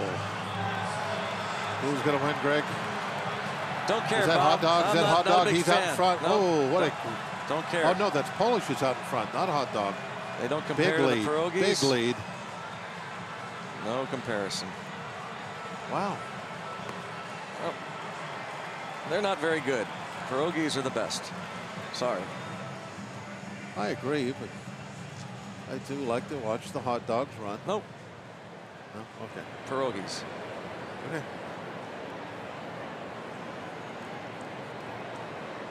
And on Perez. What are the tools they used to race? They were pretty cool. The presidents are the only ones that rival the pierogies in D.C. Where was it? Was it in Houston? They used to have the taco sauce packets. Yep. Hot, medium, and mild. Yeah. Oh, yeah, the Froggies definitely are among the elite.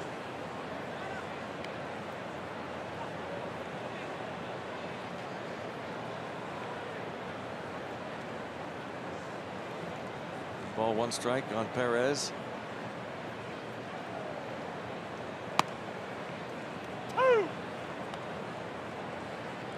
Five, 6, 7 in the order against Ivan Nova. You see the pitch count. This will be number 80. RBI single by Eric Thames in the first, brought in Eric Sogard. And chasing badly in the dirt. 4 Ks for Nova.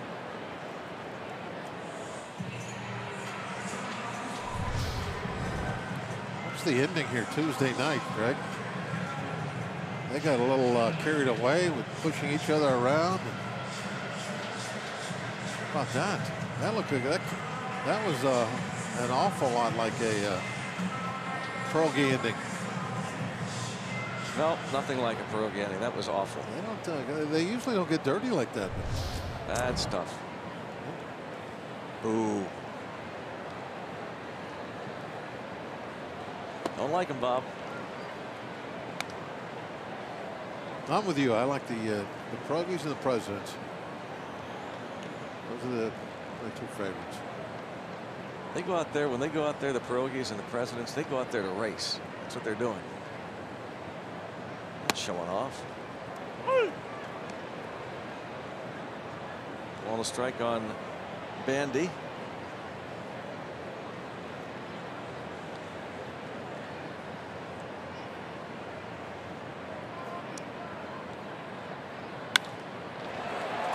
Toward right. Palaka looked as though he had a beat on that. Maybe one of those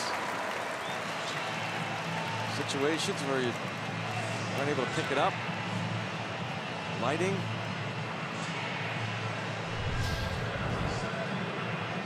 A lot of it is what your initial angle is, I think, and he was starting to give ground right when he was running. I think Ivan Nova thought that was going to be an out by his reaction. When he started running after this, Nova figures that's an out. Nope.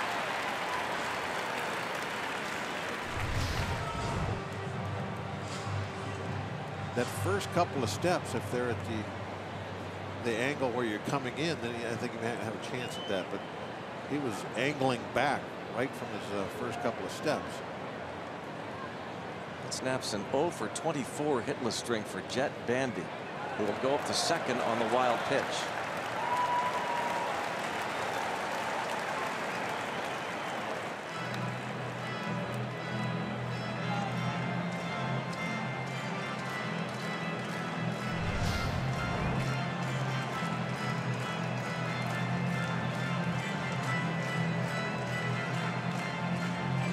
Looked like it hit the chest protector.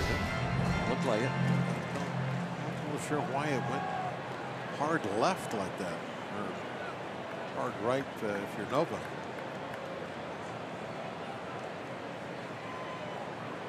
They hit the chest protector. If you're squared up, you're supposed to kind of stay somewhere there in front of you.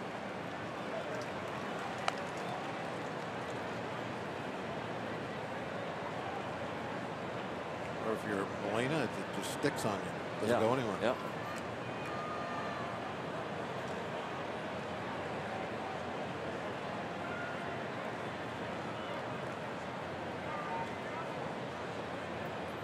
Elias Diaz. Group of fans, son of Pudge Rodriguez.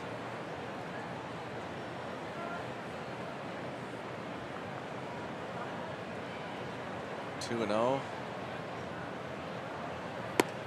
3 balls, no strikes on Keon Broxton, who has struck out and tried to bunt for a hit. Orlando Arcia, 0 for 2 is on deck. Then the pitcher spot. The Brewers up by 1 run.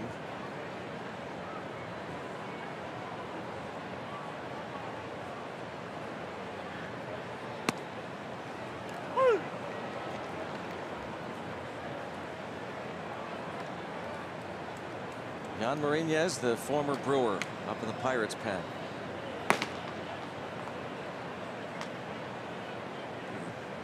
Marinez versus Hughes.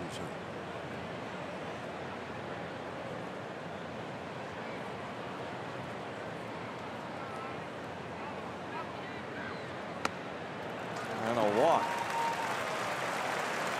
First of the game, 10th of the season for Ivan Nova.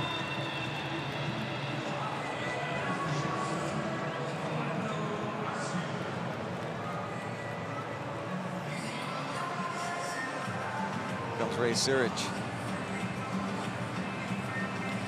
We waited. Diaz went out and had his conversation, but Ray did not come out of the dugout until their conversation was done, and that allows him to buy even more time for Marinez to get loose. That's what that was all about. That's why he didn't come out with his catcher when Diaz first went out there.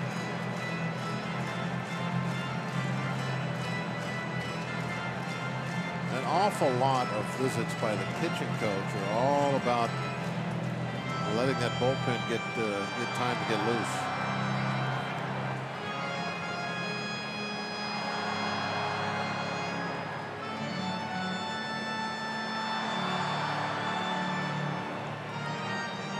Arcia has hit it to 4 double plays on the year.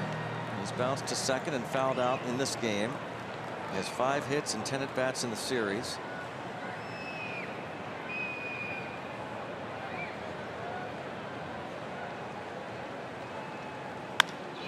Bounce to third. 1, 2. Ivan Nova gets the inning-ending double play. Keeps it a 1-run deficit heading to the 7th inning.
Would take a 1-0 lead. Josh Bell, a 2-out single brought in Josh Harrison, who had been hit by a pitch and stole a base. The Brewers, however, would tie it in the bottom of the first on an Eric Thames single, and then Travis Shaw off of Ivan Nova hits his 14th home run of the year. Milwaukee led 2-1 until the 4th inning when Gregory Polanco led off against Chase Anderson, and it's his 5th home run of the year. Knocks this game up at 2-2, but in the bottom half of the 5th, with 2 outs, Domingo Santana singled, and he would score on this Travis Shaw double to right. Shaw would eventually be thrown out at third, but Santana scoring the go-ahead run, and that's where we stand. Shaw with the home run and the RBI double. Chase Anderson done, and former Bucco Jared Hughes. He's been used quite a bit. Game number 32. In 29 innings of work. His last 9 outings, he's given up 1 run in 8 1/3 innings, 2 hits, 10 strikeouts. Not normally a big strikeout guy. When you're a reliever, that always helps to get the Ks, but this is what he's normally doing, getting the ground balls.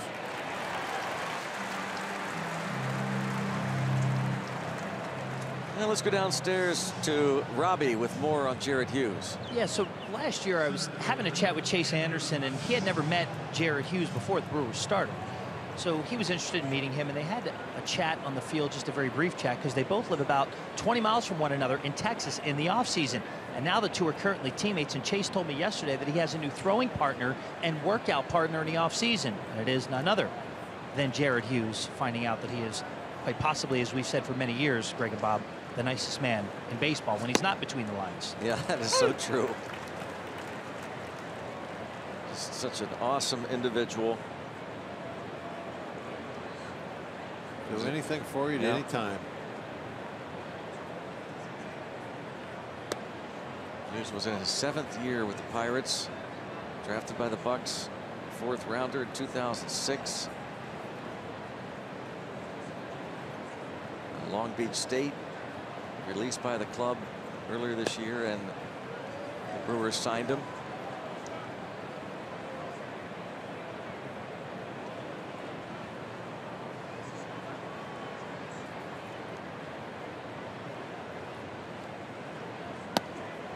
Chase Anderson, by the way, 6 innings, 2 runs on 2 hits, a couple of walks, struck out 6. He walked McCutchen in the 4th.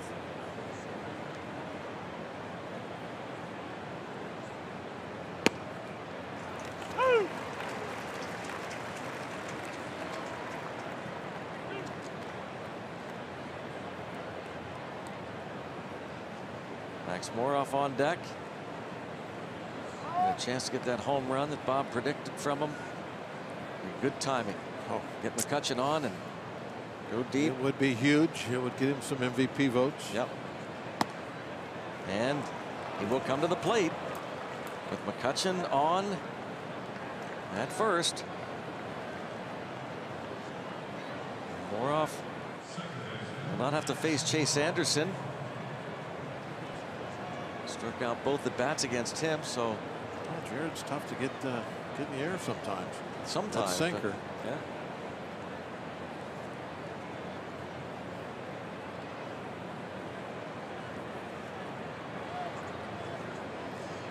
Max Moroff again at AAA Indianapolis, 13 home runs. He's among the IL leaders for Indy.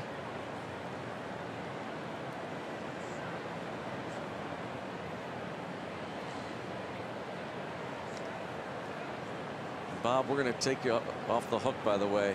We're not even going to talk about, you had 2 tips to win. If he homers here, throw out that one about the Brewers not homering today. Well, I thank you, Greg. It's very nice. We delete it. It's off the books if he homers here. We know Jared Hughes, but that's a nice thing to do. You went out on a limb. Yeah, I just had that feeling today. Yep. Didn't play it safe. Bold. Sometimes you got to be bold. Yep. Ball 1.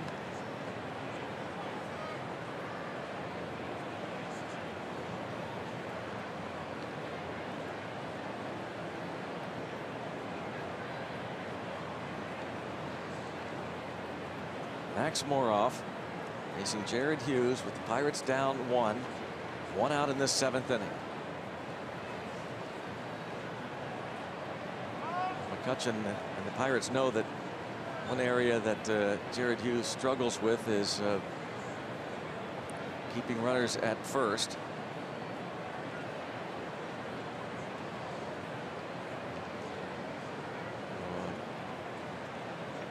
Teams have run on Hughes.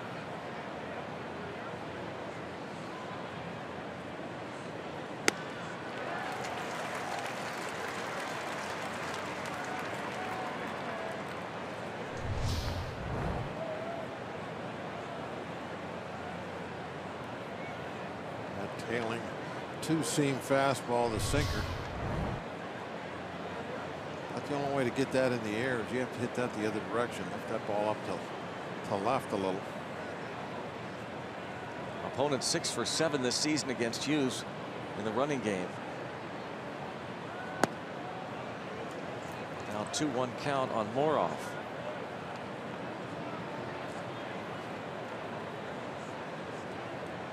Max Moroff. Hit and run count.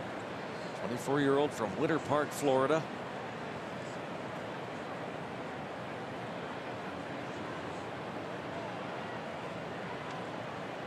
Two and one, not going. And now 2-2.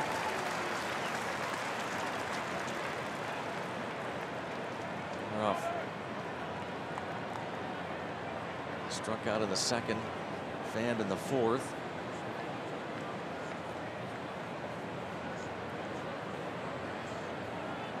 Jared Hughes hoping to get a double play ball out of him.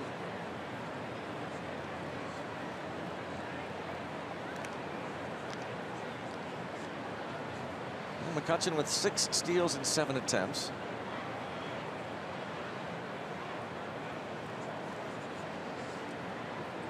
Max Moroff drafted in the 16th round in 2012.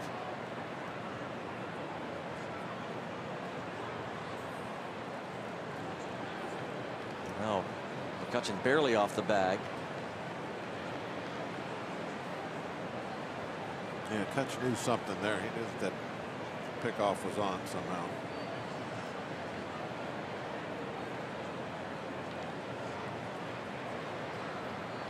Big pitch, 2-2 on Moroff.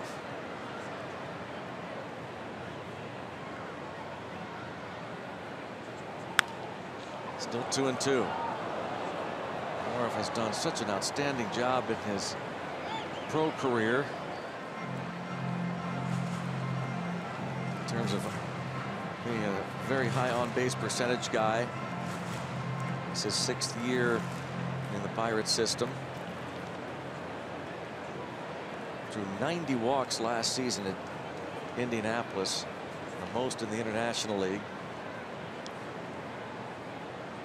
Another 2-2 pitch, but first a move over there. And not close.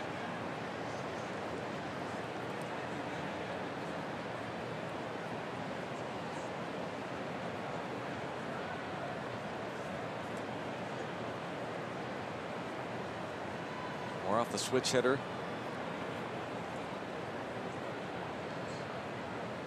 There go. Oh, a stumble by McCutchen, and it's a broken bat roller and a bobble and safe. Orlando Arcia. Looked like he changed his mind, was still convinced he could get it out at second, and then quickly looked and saw McCutchen was close. After McCutchen stumbled, was going to take off on the pitch. It's first and second with 1 away. Let's take a look at this at bat, and this is just vintage Hughes. He just kept working away with that tailing two-seam fastball, and he ended up getting exactly what he wanted. The ball off the end of the bat, the broken bat, but just not handled on defense. Arcia, the great play yesterday to end the game. Outstanding defensive effort. Maybe a defensive bobble will cost them the game this afternoon. That be something else. Now Mercer against his good buddy Jared Hughes.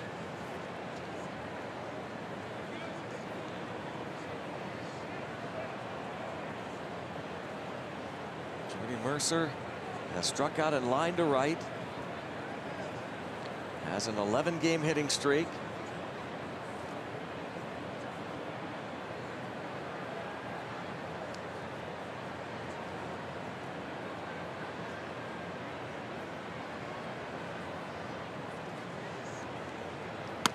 McCutchen wanted to go. It looked like he was upset at himself.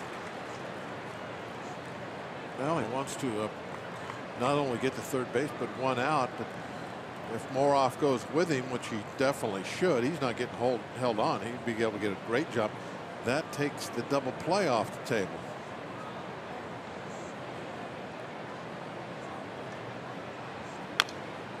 And if you get that scenario where it's second and third, with the go-ahead run out at second base, they're not going to be able to play in.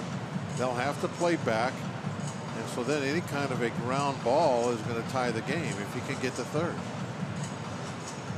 Now 0-2 on Mercer. Osuna looking on from the on-deck circle.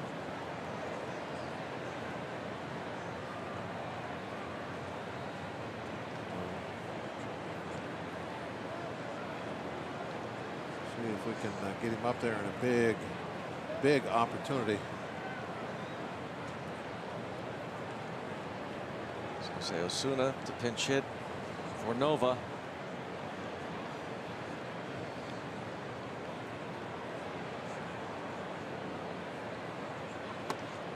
Almost clipped Mercer. 1 ball, 2 strikes. Jet Bandy threw out Josh Harrison trying to steal last inning.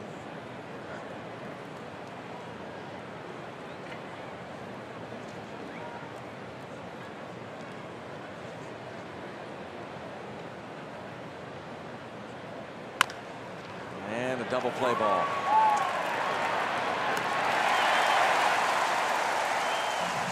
Five-3 ends the threat.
And just a reminder, as you enjoy a cold one, to look forward to Miller Time later in the game, brought to you by Miller Lite.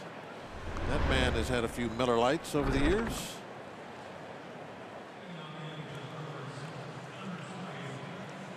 Thank you, down Bob. to the front row. Thank you, Bob. Went out for a cup of coffee. Oh yeah, how was that? Really good. Quite a institution here, obviously, in Milwaukee. Lewis Brinson pinch hitting. Well, the double play ball hit by Mercer keeps Nova in the game.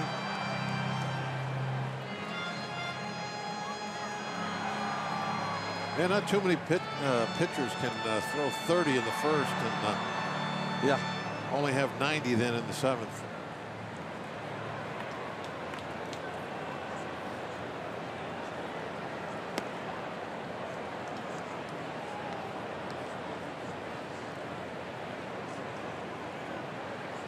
Pitches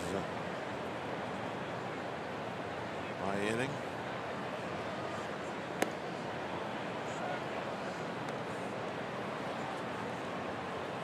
I think we kind of got the game that we expected, 3-2. maybe not a classic pitcher's duel, but still, it's probably definitely classified as a pitcher's duel in this ballpark. Harrison in. Speedy Brinson retired. Brinson batting for Hughes. And see another reliever coming on here shortly. We saw him last night. Jacob Barnes pitch a scoreless 8. They can be a little wild. You got to be patient and might walk him, Barnes. At least that's what I said last night. Didn't happen though. Really? Yeah. You made a prediction that didn't happen? Okay, that's enough. No, we're going down with this thing.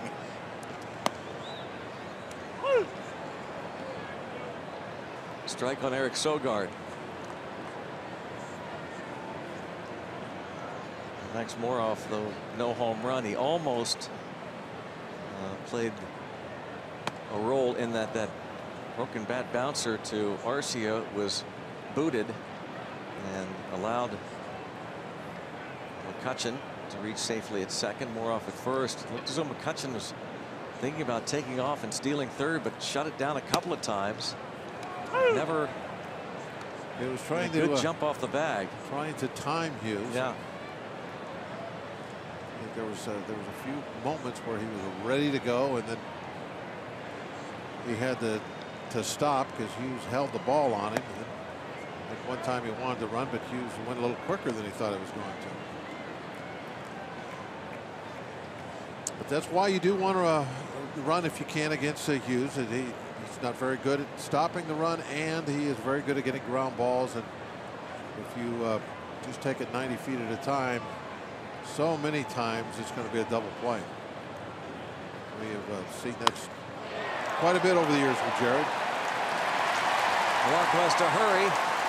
Sogard into second base with a double. It's his 3rd hit of the game, 7th of the series, and the 2nd double this afternoon.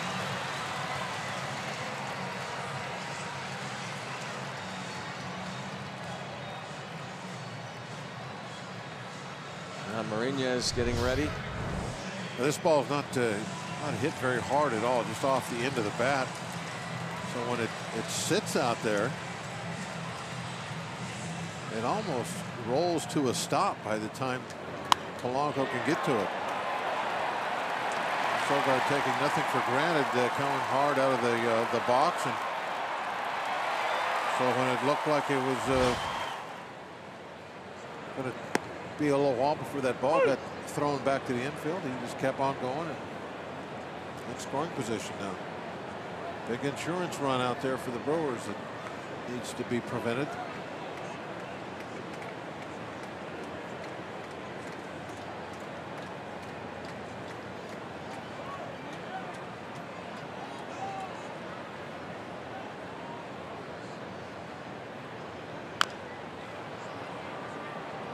Upset Thames was his last at bat, to lining out to Jordy Mercer. Mercer was swung over the other side of the bag and jumped up to grab the liner. You see him in the dugout. He was upset at himself for dropping that back shoulder and basically having a swing where he's trying to uppercut and lift the baseball. You can tell by the way he takes his practice swings. He's an old-fashioned top hand guy. He wants to hit down through the ball and just, like in golf, let the club head do its work. Nova looks Sogard back to the bag.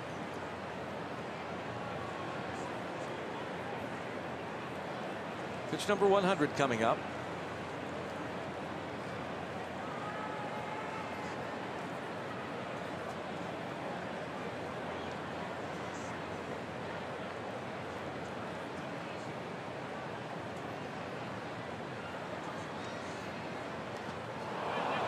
Wow.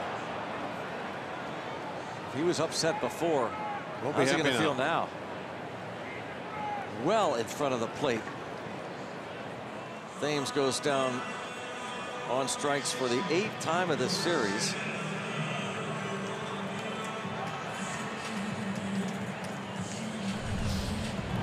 time you won't even get a check swing when you bounce one that far out there. Now we're getting the full cut. Fifth strikeout for Nova. Now faces Domingo Santana for a fourth time today. Travis Shaw, who has homered and doubled, is on deck. This is what he wants to end it right now. Does not want Shaw coming up. You wonder if he would even face Shaw. Santana has hit into a double play, struck out and singled.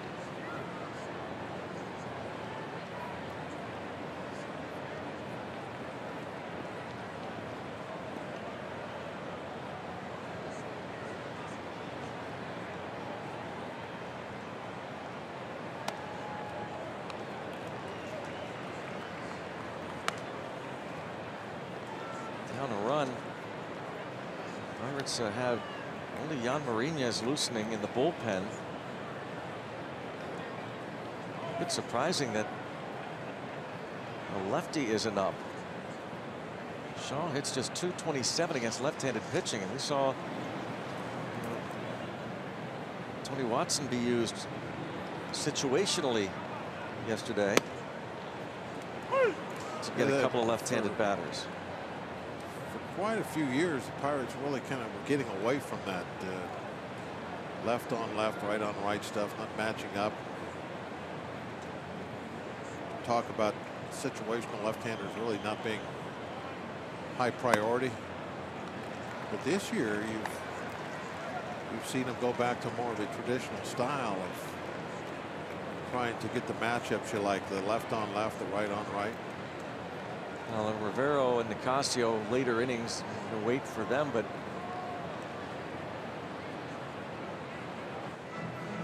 that is interesting that now a 3-1 count.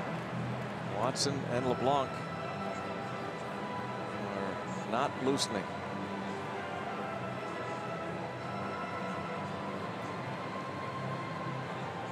Really the game in the balance. See if Nova can get Santana.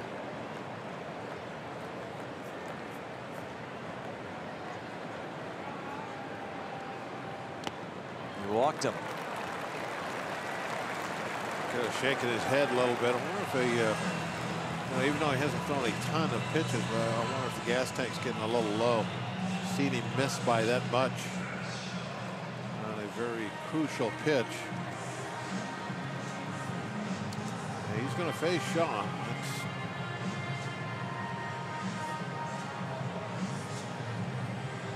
Anytime you see Ray come out, it's not for a pitching change.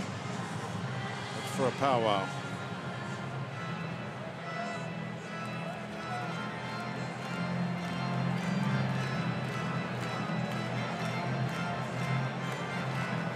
Again, Shaw, that home run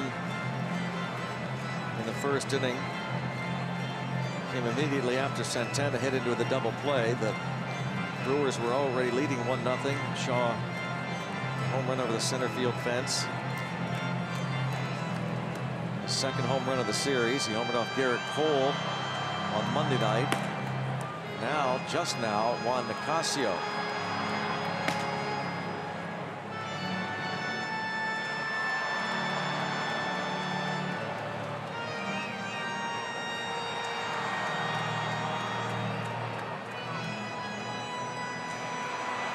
Very important moment right here. We want to stay close. And of course, the Brewers, they're looking for the big knock here to maybe bust the game open.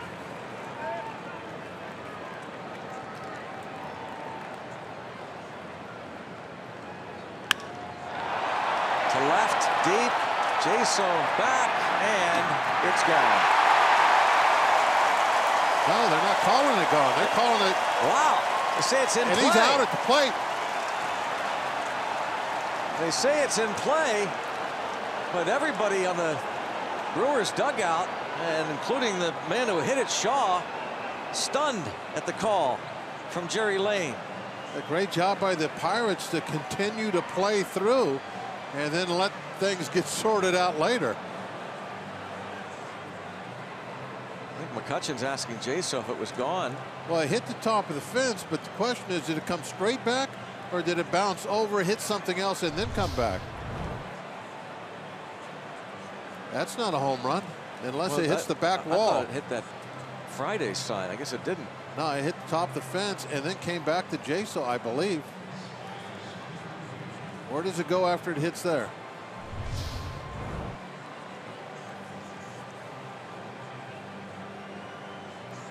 See Counsell shaking his head. So this is an umpire crew chief review.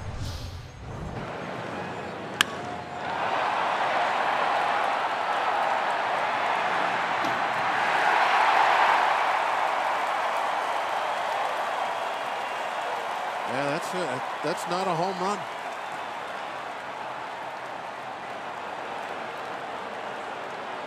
Nope, you're wrong. That did not go out. Boy, what a big break for the Pirates. Yeah, instead of 6-2, it's 4-2. That ball hit right in front of the yellow line where the auxiliary scoreboard is and just went straight back in the air toward the field. And Jaso smartly threw it in, and the Pirates kept on playing, and the Brewers didn't. And I was going to say, I think Counsell's more upset at his team. And Jerry Lane, he called it no home run immediately, so they can't complain about that. I mean, Jerry Lane right away gave the safe sign that that was not a home run.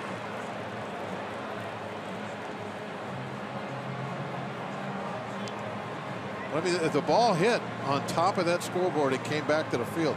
That's not a home run.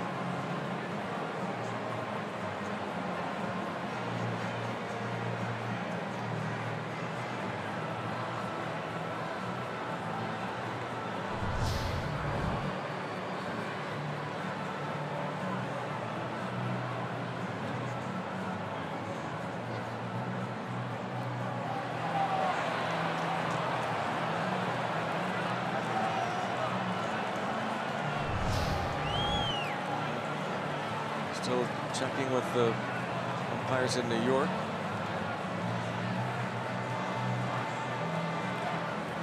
And Jerry Lane.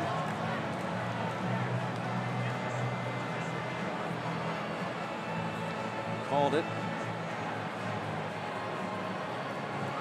And so the Pirates end up getting that runner at the plate, the one-run scoring, and there's going to be a 4-2 ball game. The Pirates very much in it.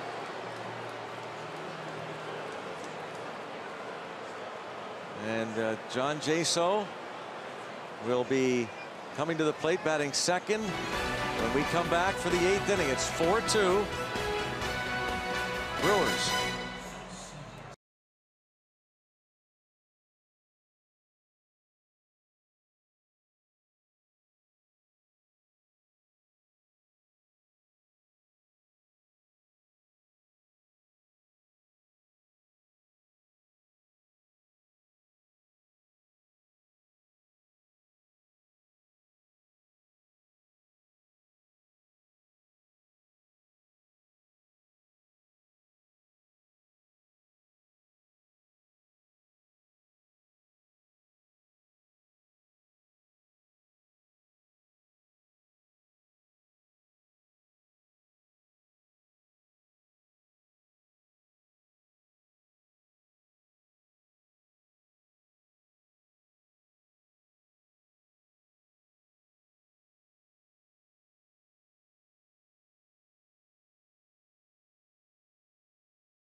game, his third RBI, his second double. He's also homered, but he's also been thrown out at third. The final out in the 5th inning, and now Domingo Santana, assuming that it was a home run, jogging around the bases, was thrown out as the Pirates continued the play, thrown out at the plate. So it turns out to be, instead of a 3-run homer, a run-scoring double that gives the Brewers a 4-2 lead. And Adam Frazier leads off as a pinch hitter in the 8th. And right away, a base hit as a pinch hitter against Jacob Barnes.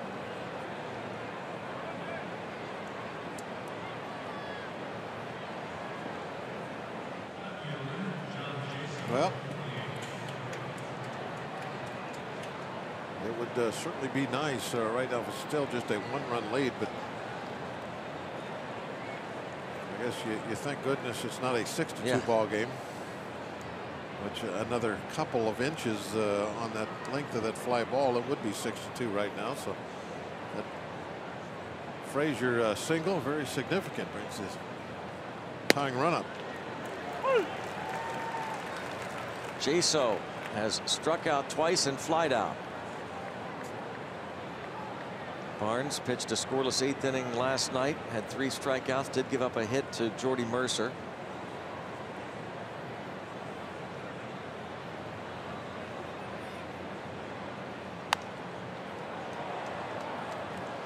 Barnes, a very hard thrower. Last pitch, 97. He's got a good fastball. A lot of strikeouts, more strikeouts in an innings pitch, but we'll say it just like it did yesterday. He will get wild at times. 16 walks in 34 innings. Early on in the at bat, you got to be kind of selective with him. A wild fastball up on Jaso. Barnes struck out Bell, McCutchen, and Polanco in the 8th inning. Gave up that hit to Mercer. He's trying to get the ball to their closer, Corey Knebel.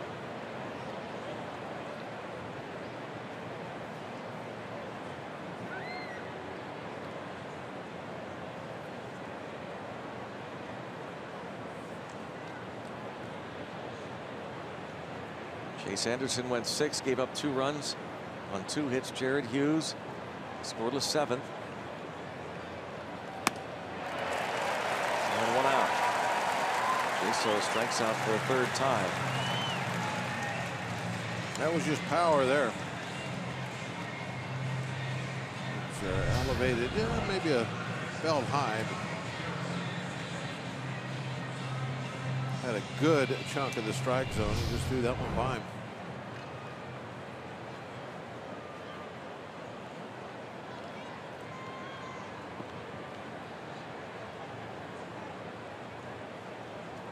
Josh Harrison has been hit by a pitch and walked. 2nd time up tonight. He drive to the wall in center.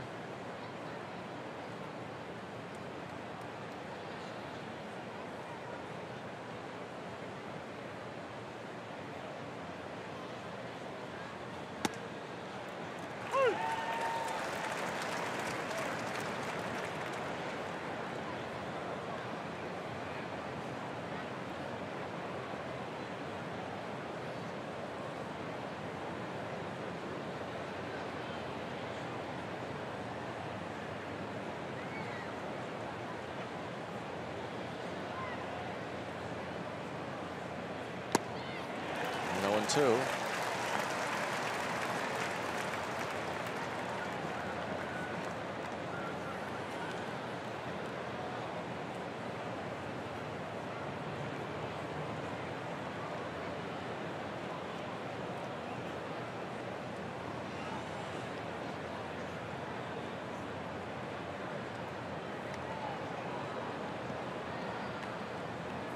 Frazier.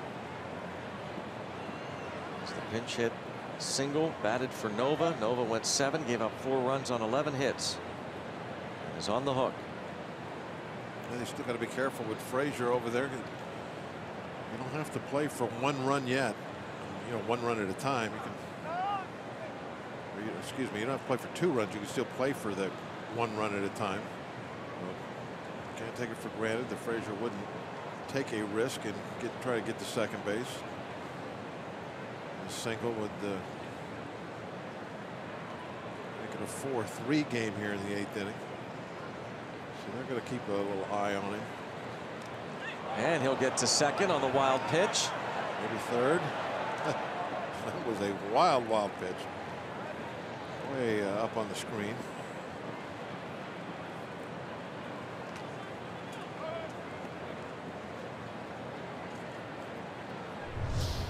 Watch that fastball just dive down in the ground, and Bandy not sure where it's at. All he knows is he hit his glove. He couldn't find it.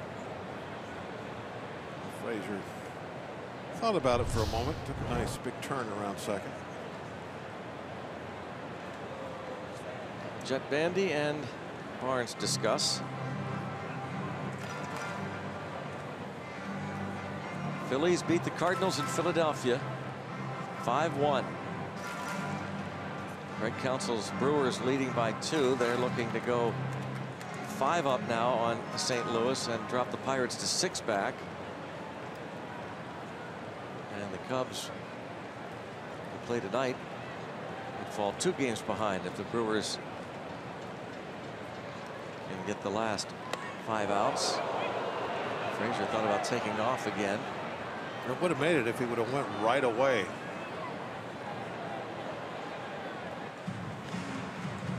But I don't think he saw where that ball went. He's not sure from his vantage point. Could he tell that that ball bounced that far behind Bandy? I don't know about that.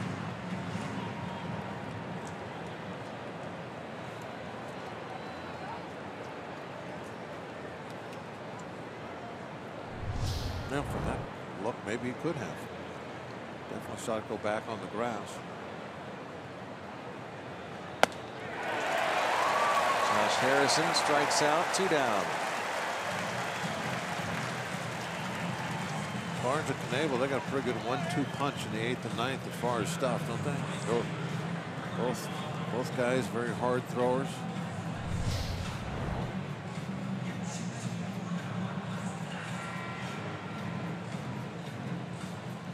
'99.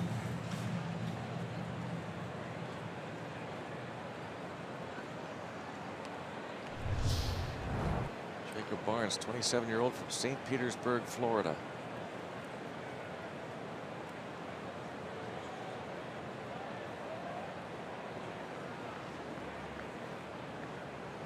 Gregory Polanco homered in the 4th off of Chase Anderson.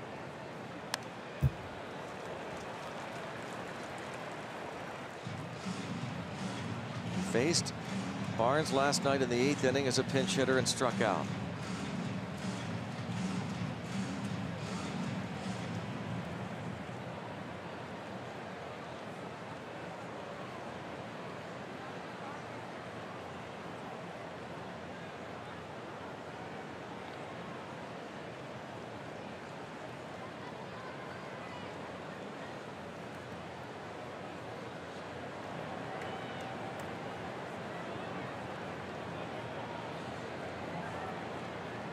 Josh Bell on deck.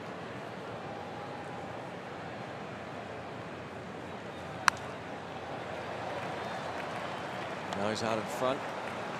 0-2.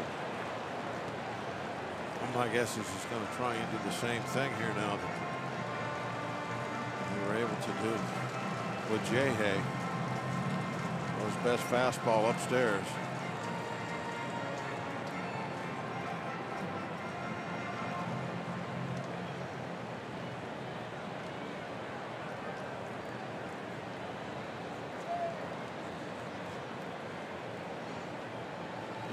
Not. He shook his head no a couple of times. Well, going up there.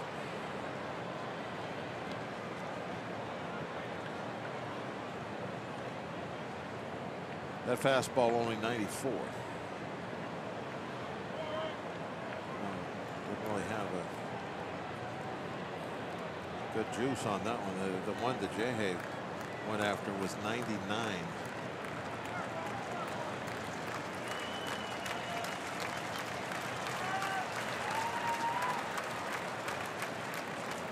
Barnes has given up 4 home runs in 35 innings. And out comes the catcher. Another conference.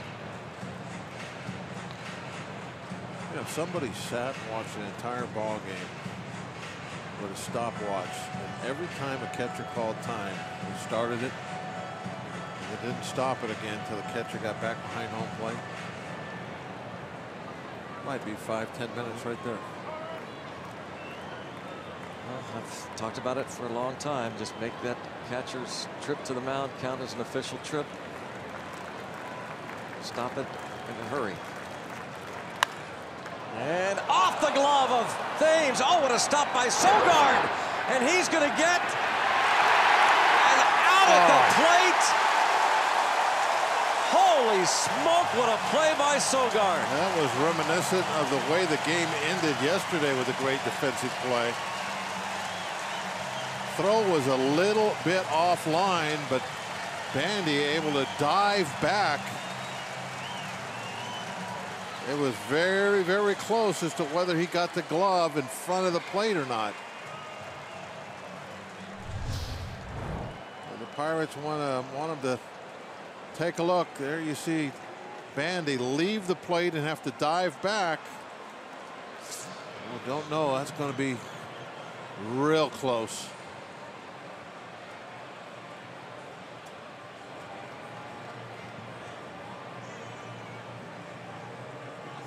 You know, it's weird. It is like he tagged him with his wrist and not really the glove. I don't know if they would take that into consideration or not, but from that other view, it looks like the wrist actually is the first thing to make contact. It's his left leg, it's the bent leg, looks like gets tagged.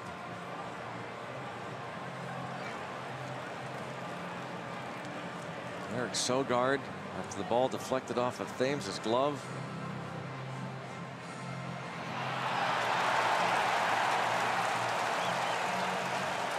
Well, they're showing some views here on the big screen, but really nothing more than we can see. I mean, that's the one the crowd yelled about. The problem here is he was called out, and so I don't think there's anything that shows him being safe. But there's nothing really that shows him being definitely out either. It's hard to tell. Pirates challenging the call on the field, but I don't have high. I don't have high hopes for him to overturn this call, though.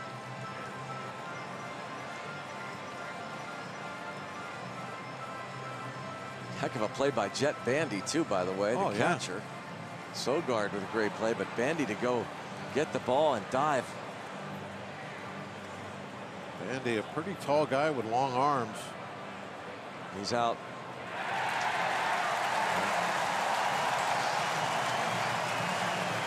Still 4-2 Brewers. As the call stands after the Pirates challenge.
Base hit by Gregory Polanco off Eric Thames's glove. Eric Sogard then went out to shallow right field. Picked it, threw on to Jet Bandy, who applied the tag. Frazier moves out to left, John Jaso to right. And Jan Marinez, the new Pirates pitcher. Take a look at Jan's numbers. These are including his numbers as a Milwaukee Brewer.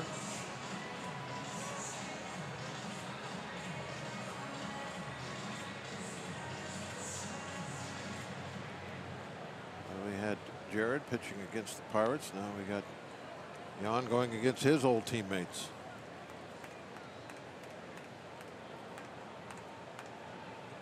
Jet Bandy, that outstanding tag at the plate. For a catcher, he's tall, has long arms. He needed that every inch of that to reach back and make that tag.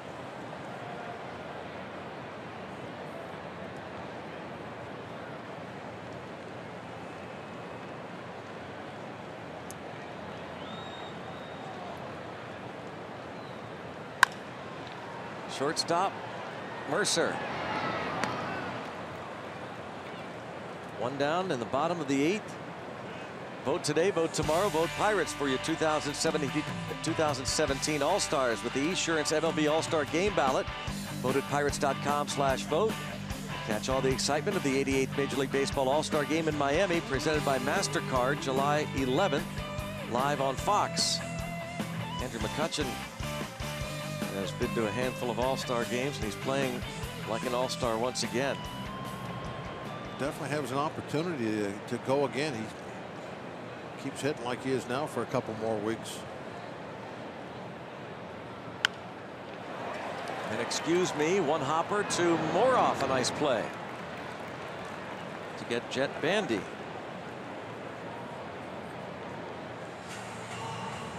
Quick couple of outs. Max Moroff talks about how much he enjoys that play. Very confident, moving to his right. Half swing. Thank goodness it was a half swing. Actually gets the barrel of the bat right on that ball. Almost bunted it to the center field. Tried to.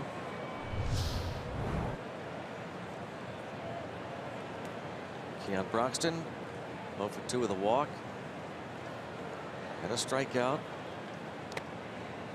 giving him 99 strikeouts for the year. We didn't finish up. We were talking earlier in the ball game about the Pied Trainer, Pirate Hall of Famer, who has the Pirates record for fewest strikeouts in a season by a right-handed batter, a regular player. Struck out 7 times in 1929. Hit .356 and drove in 106 runs.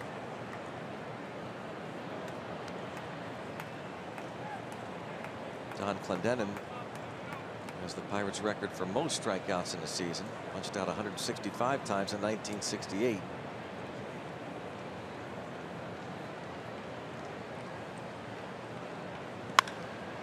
High sky pop, boy, way up there.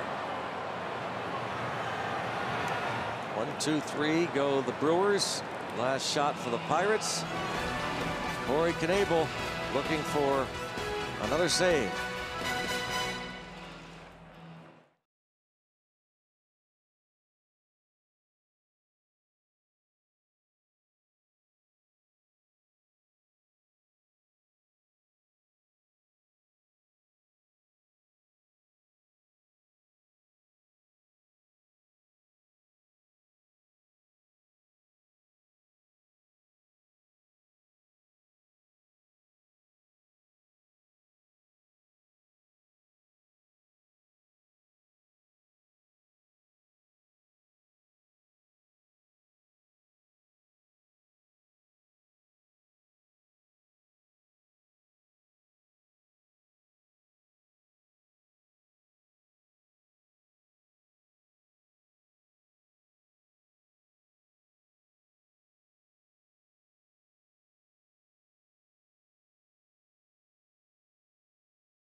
of the Milwaukee Brewers going to the ninth. Following today's game, the Pirates travel to St. Louis, take on the Cardinals. Adam Wainwright scheduled to pitch for the Cardinals tomorrow night. He's coming off his shortest start of his career, gave up 9 earned runs in 1 2/3 innings. Coverage starts at 7:30 with Pirates pregame presented by WB Mason. Jameson Tyone will be on the hill for the Bucks. Talking here with Chad Kuhl. And here's Corey Knebel. Knebel, huge strikeout year so far. 64 of them in 36 innings. Obviously, when you get that kind of thing going for you, everything else going to look good. Real low ERA. Opponent batting average just $1.50.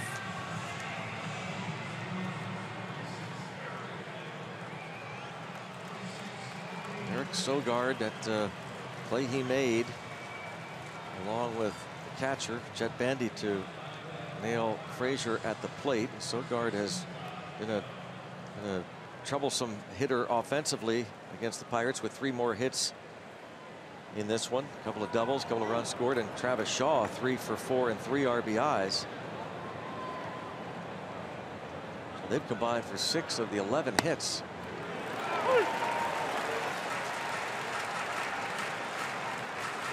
Knebel picked up his 11th save last night. Took 29 pitches to get the 3 outs. Adam Frazier had a base hit off of him. Quickly out in front of Bell.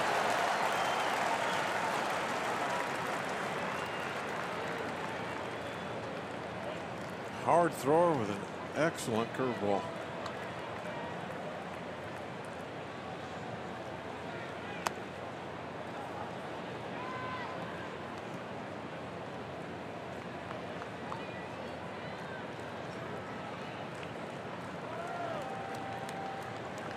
Maximorov hoping to get a shot here.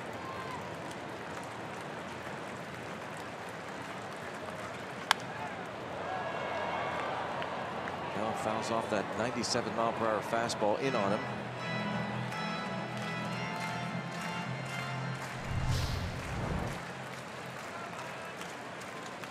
All in tight. Just trying to spoil it and see another pitch. That's one another strikeout. Knebel has at least 1 strikeout in each of his 37 appearances this season, which is tied with Aroldis Chapman for the longest streak to start a year. And he gets another. 1 out in the ninth. After seeing those very good fastballs, it is tough to even make contact with these hooks. That one is coming in and rolling right off the table.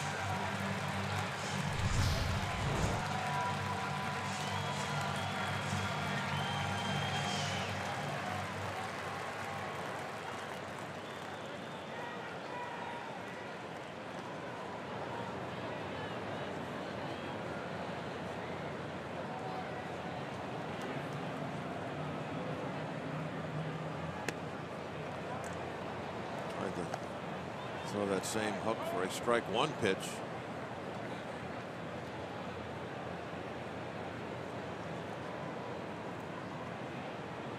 Diaz faced him in the 9th inning last night. Flied out. The major league record for consecutive games with a strikeout by a reliever in a single season is held by Bruce Sutter, 39 in 1977. Knebel has now struck out at least a batter in 38 consecutive games.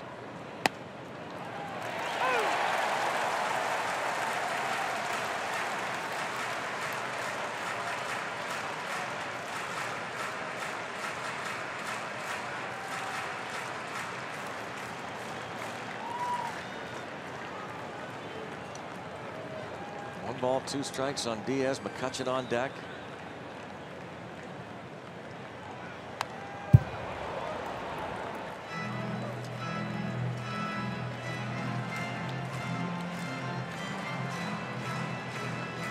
Knebel reminds me of Jim Gott, stuff-wise. Hard fastball and that real hard, devastating breaking ball.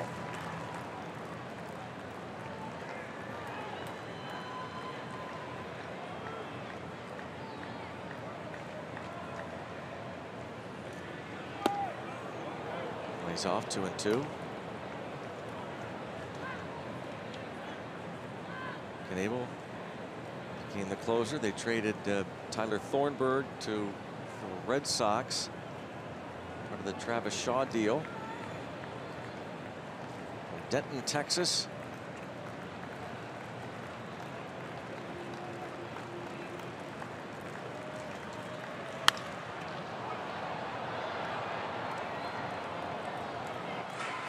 Remains 2-2 on Elias Diaz. 0 for 3 in this ball game. You're just joining us. Francisco Cervelli was placed on the 7-day concussion DL again by the Pirates today. Back in Pittsburgh for further testing.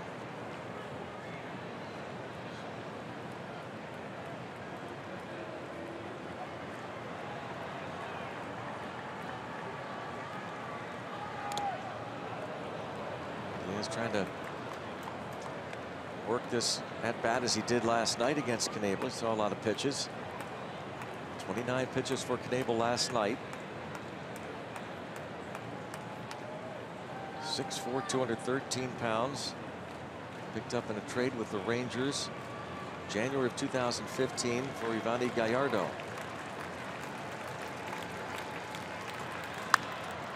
Popped them up.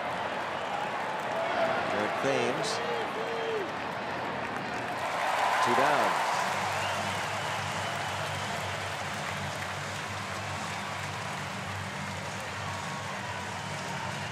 Andrew McCutcheon has had success in the past against Knebel, going back to September 2015. This is a game-tying home run at PNC Park.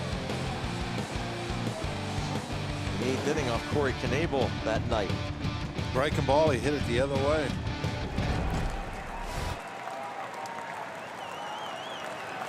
Pirates down to their last out.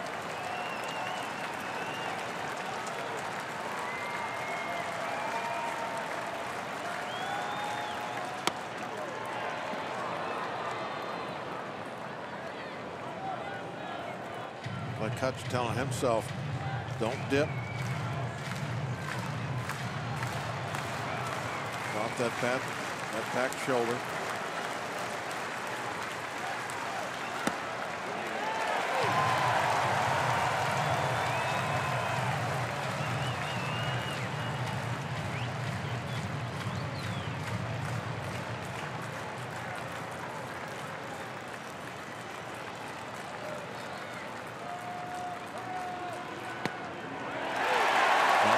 Down to their final strike.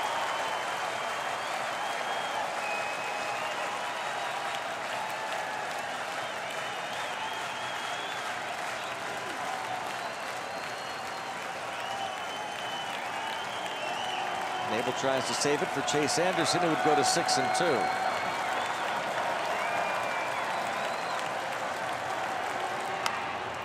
Pop up. Arcia. Brewers win the final 2 games of the 4-game series. Knebel gets the save. Yeah, the Pirates just simply could not get the offense untracked today. Never really got anything going as far as momentum. And that's about it. And you got to really kind of have that lead going in late against these guys. You don't want to have to beat Knebel. You can see how tough he is. Those big strikeout numbers. They are going to be very difficult to beat this year late in games. So the Brewers win the last 2. The Pirates won the first 2, and they fall back to 6 out as they head to St. Louis. We'll send it back to Pittsburgh. Robin Teague.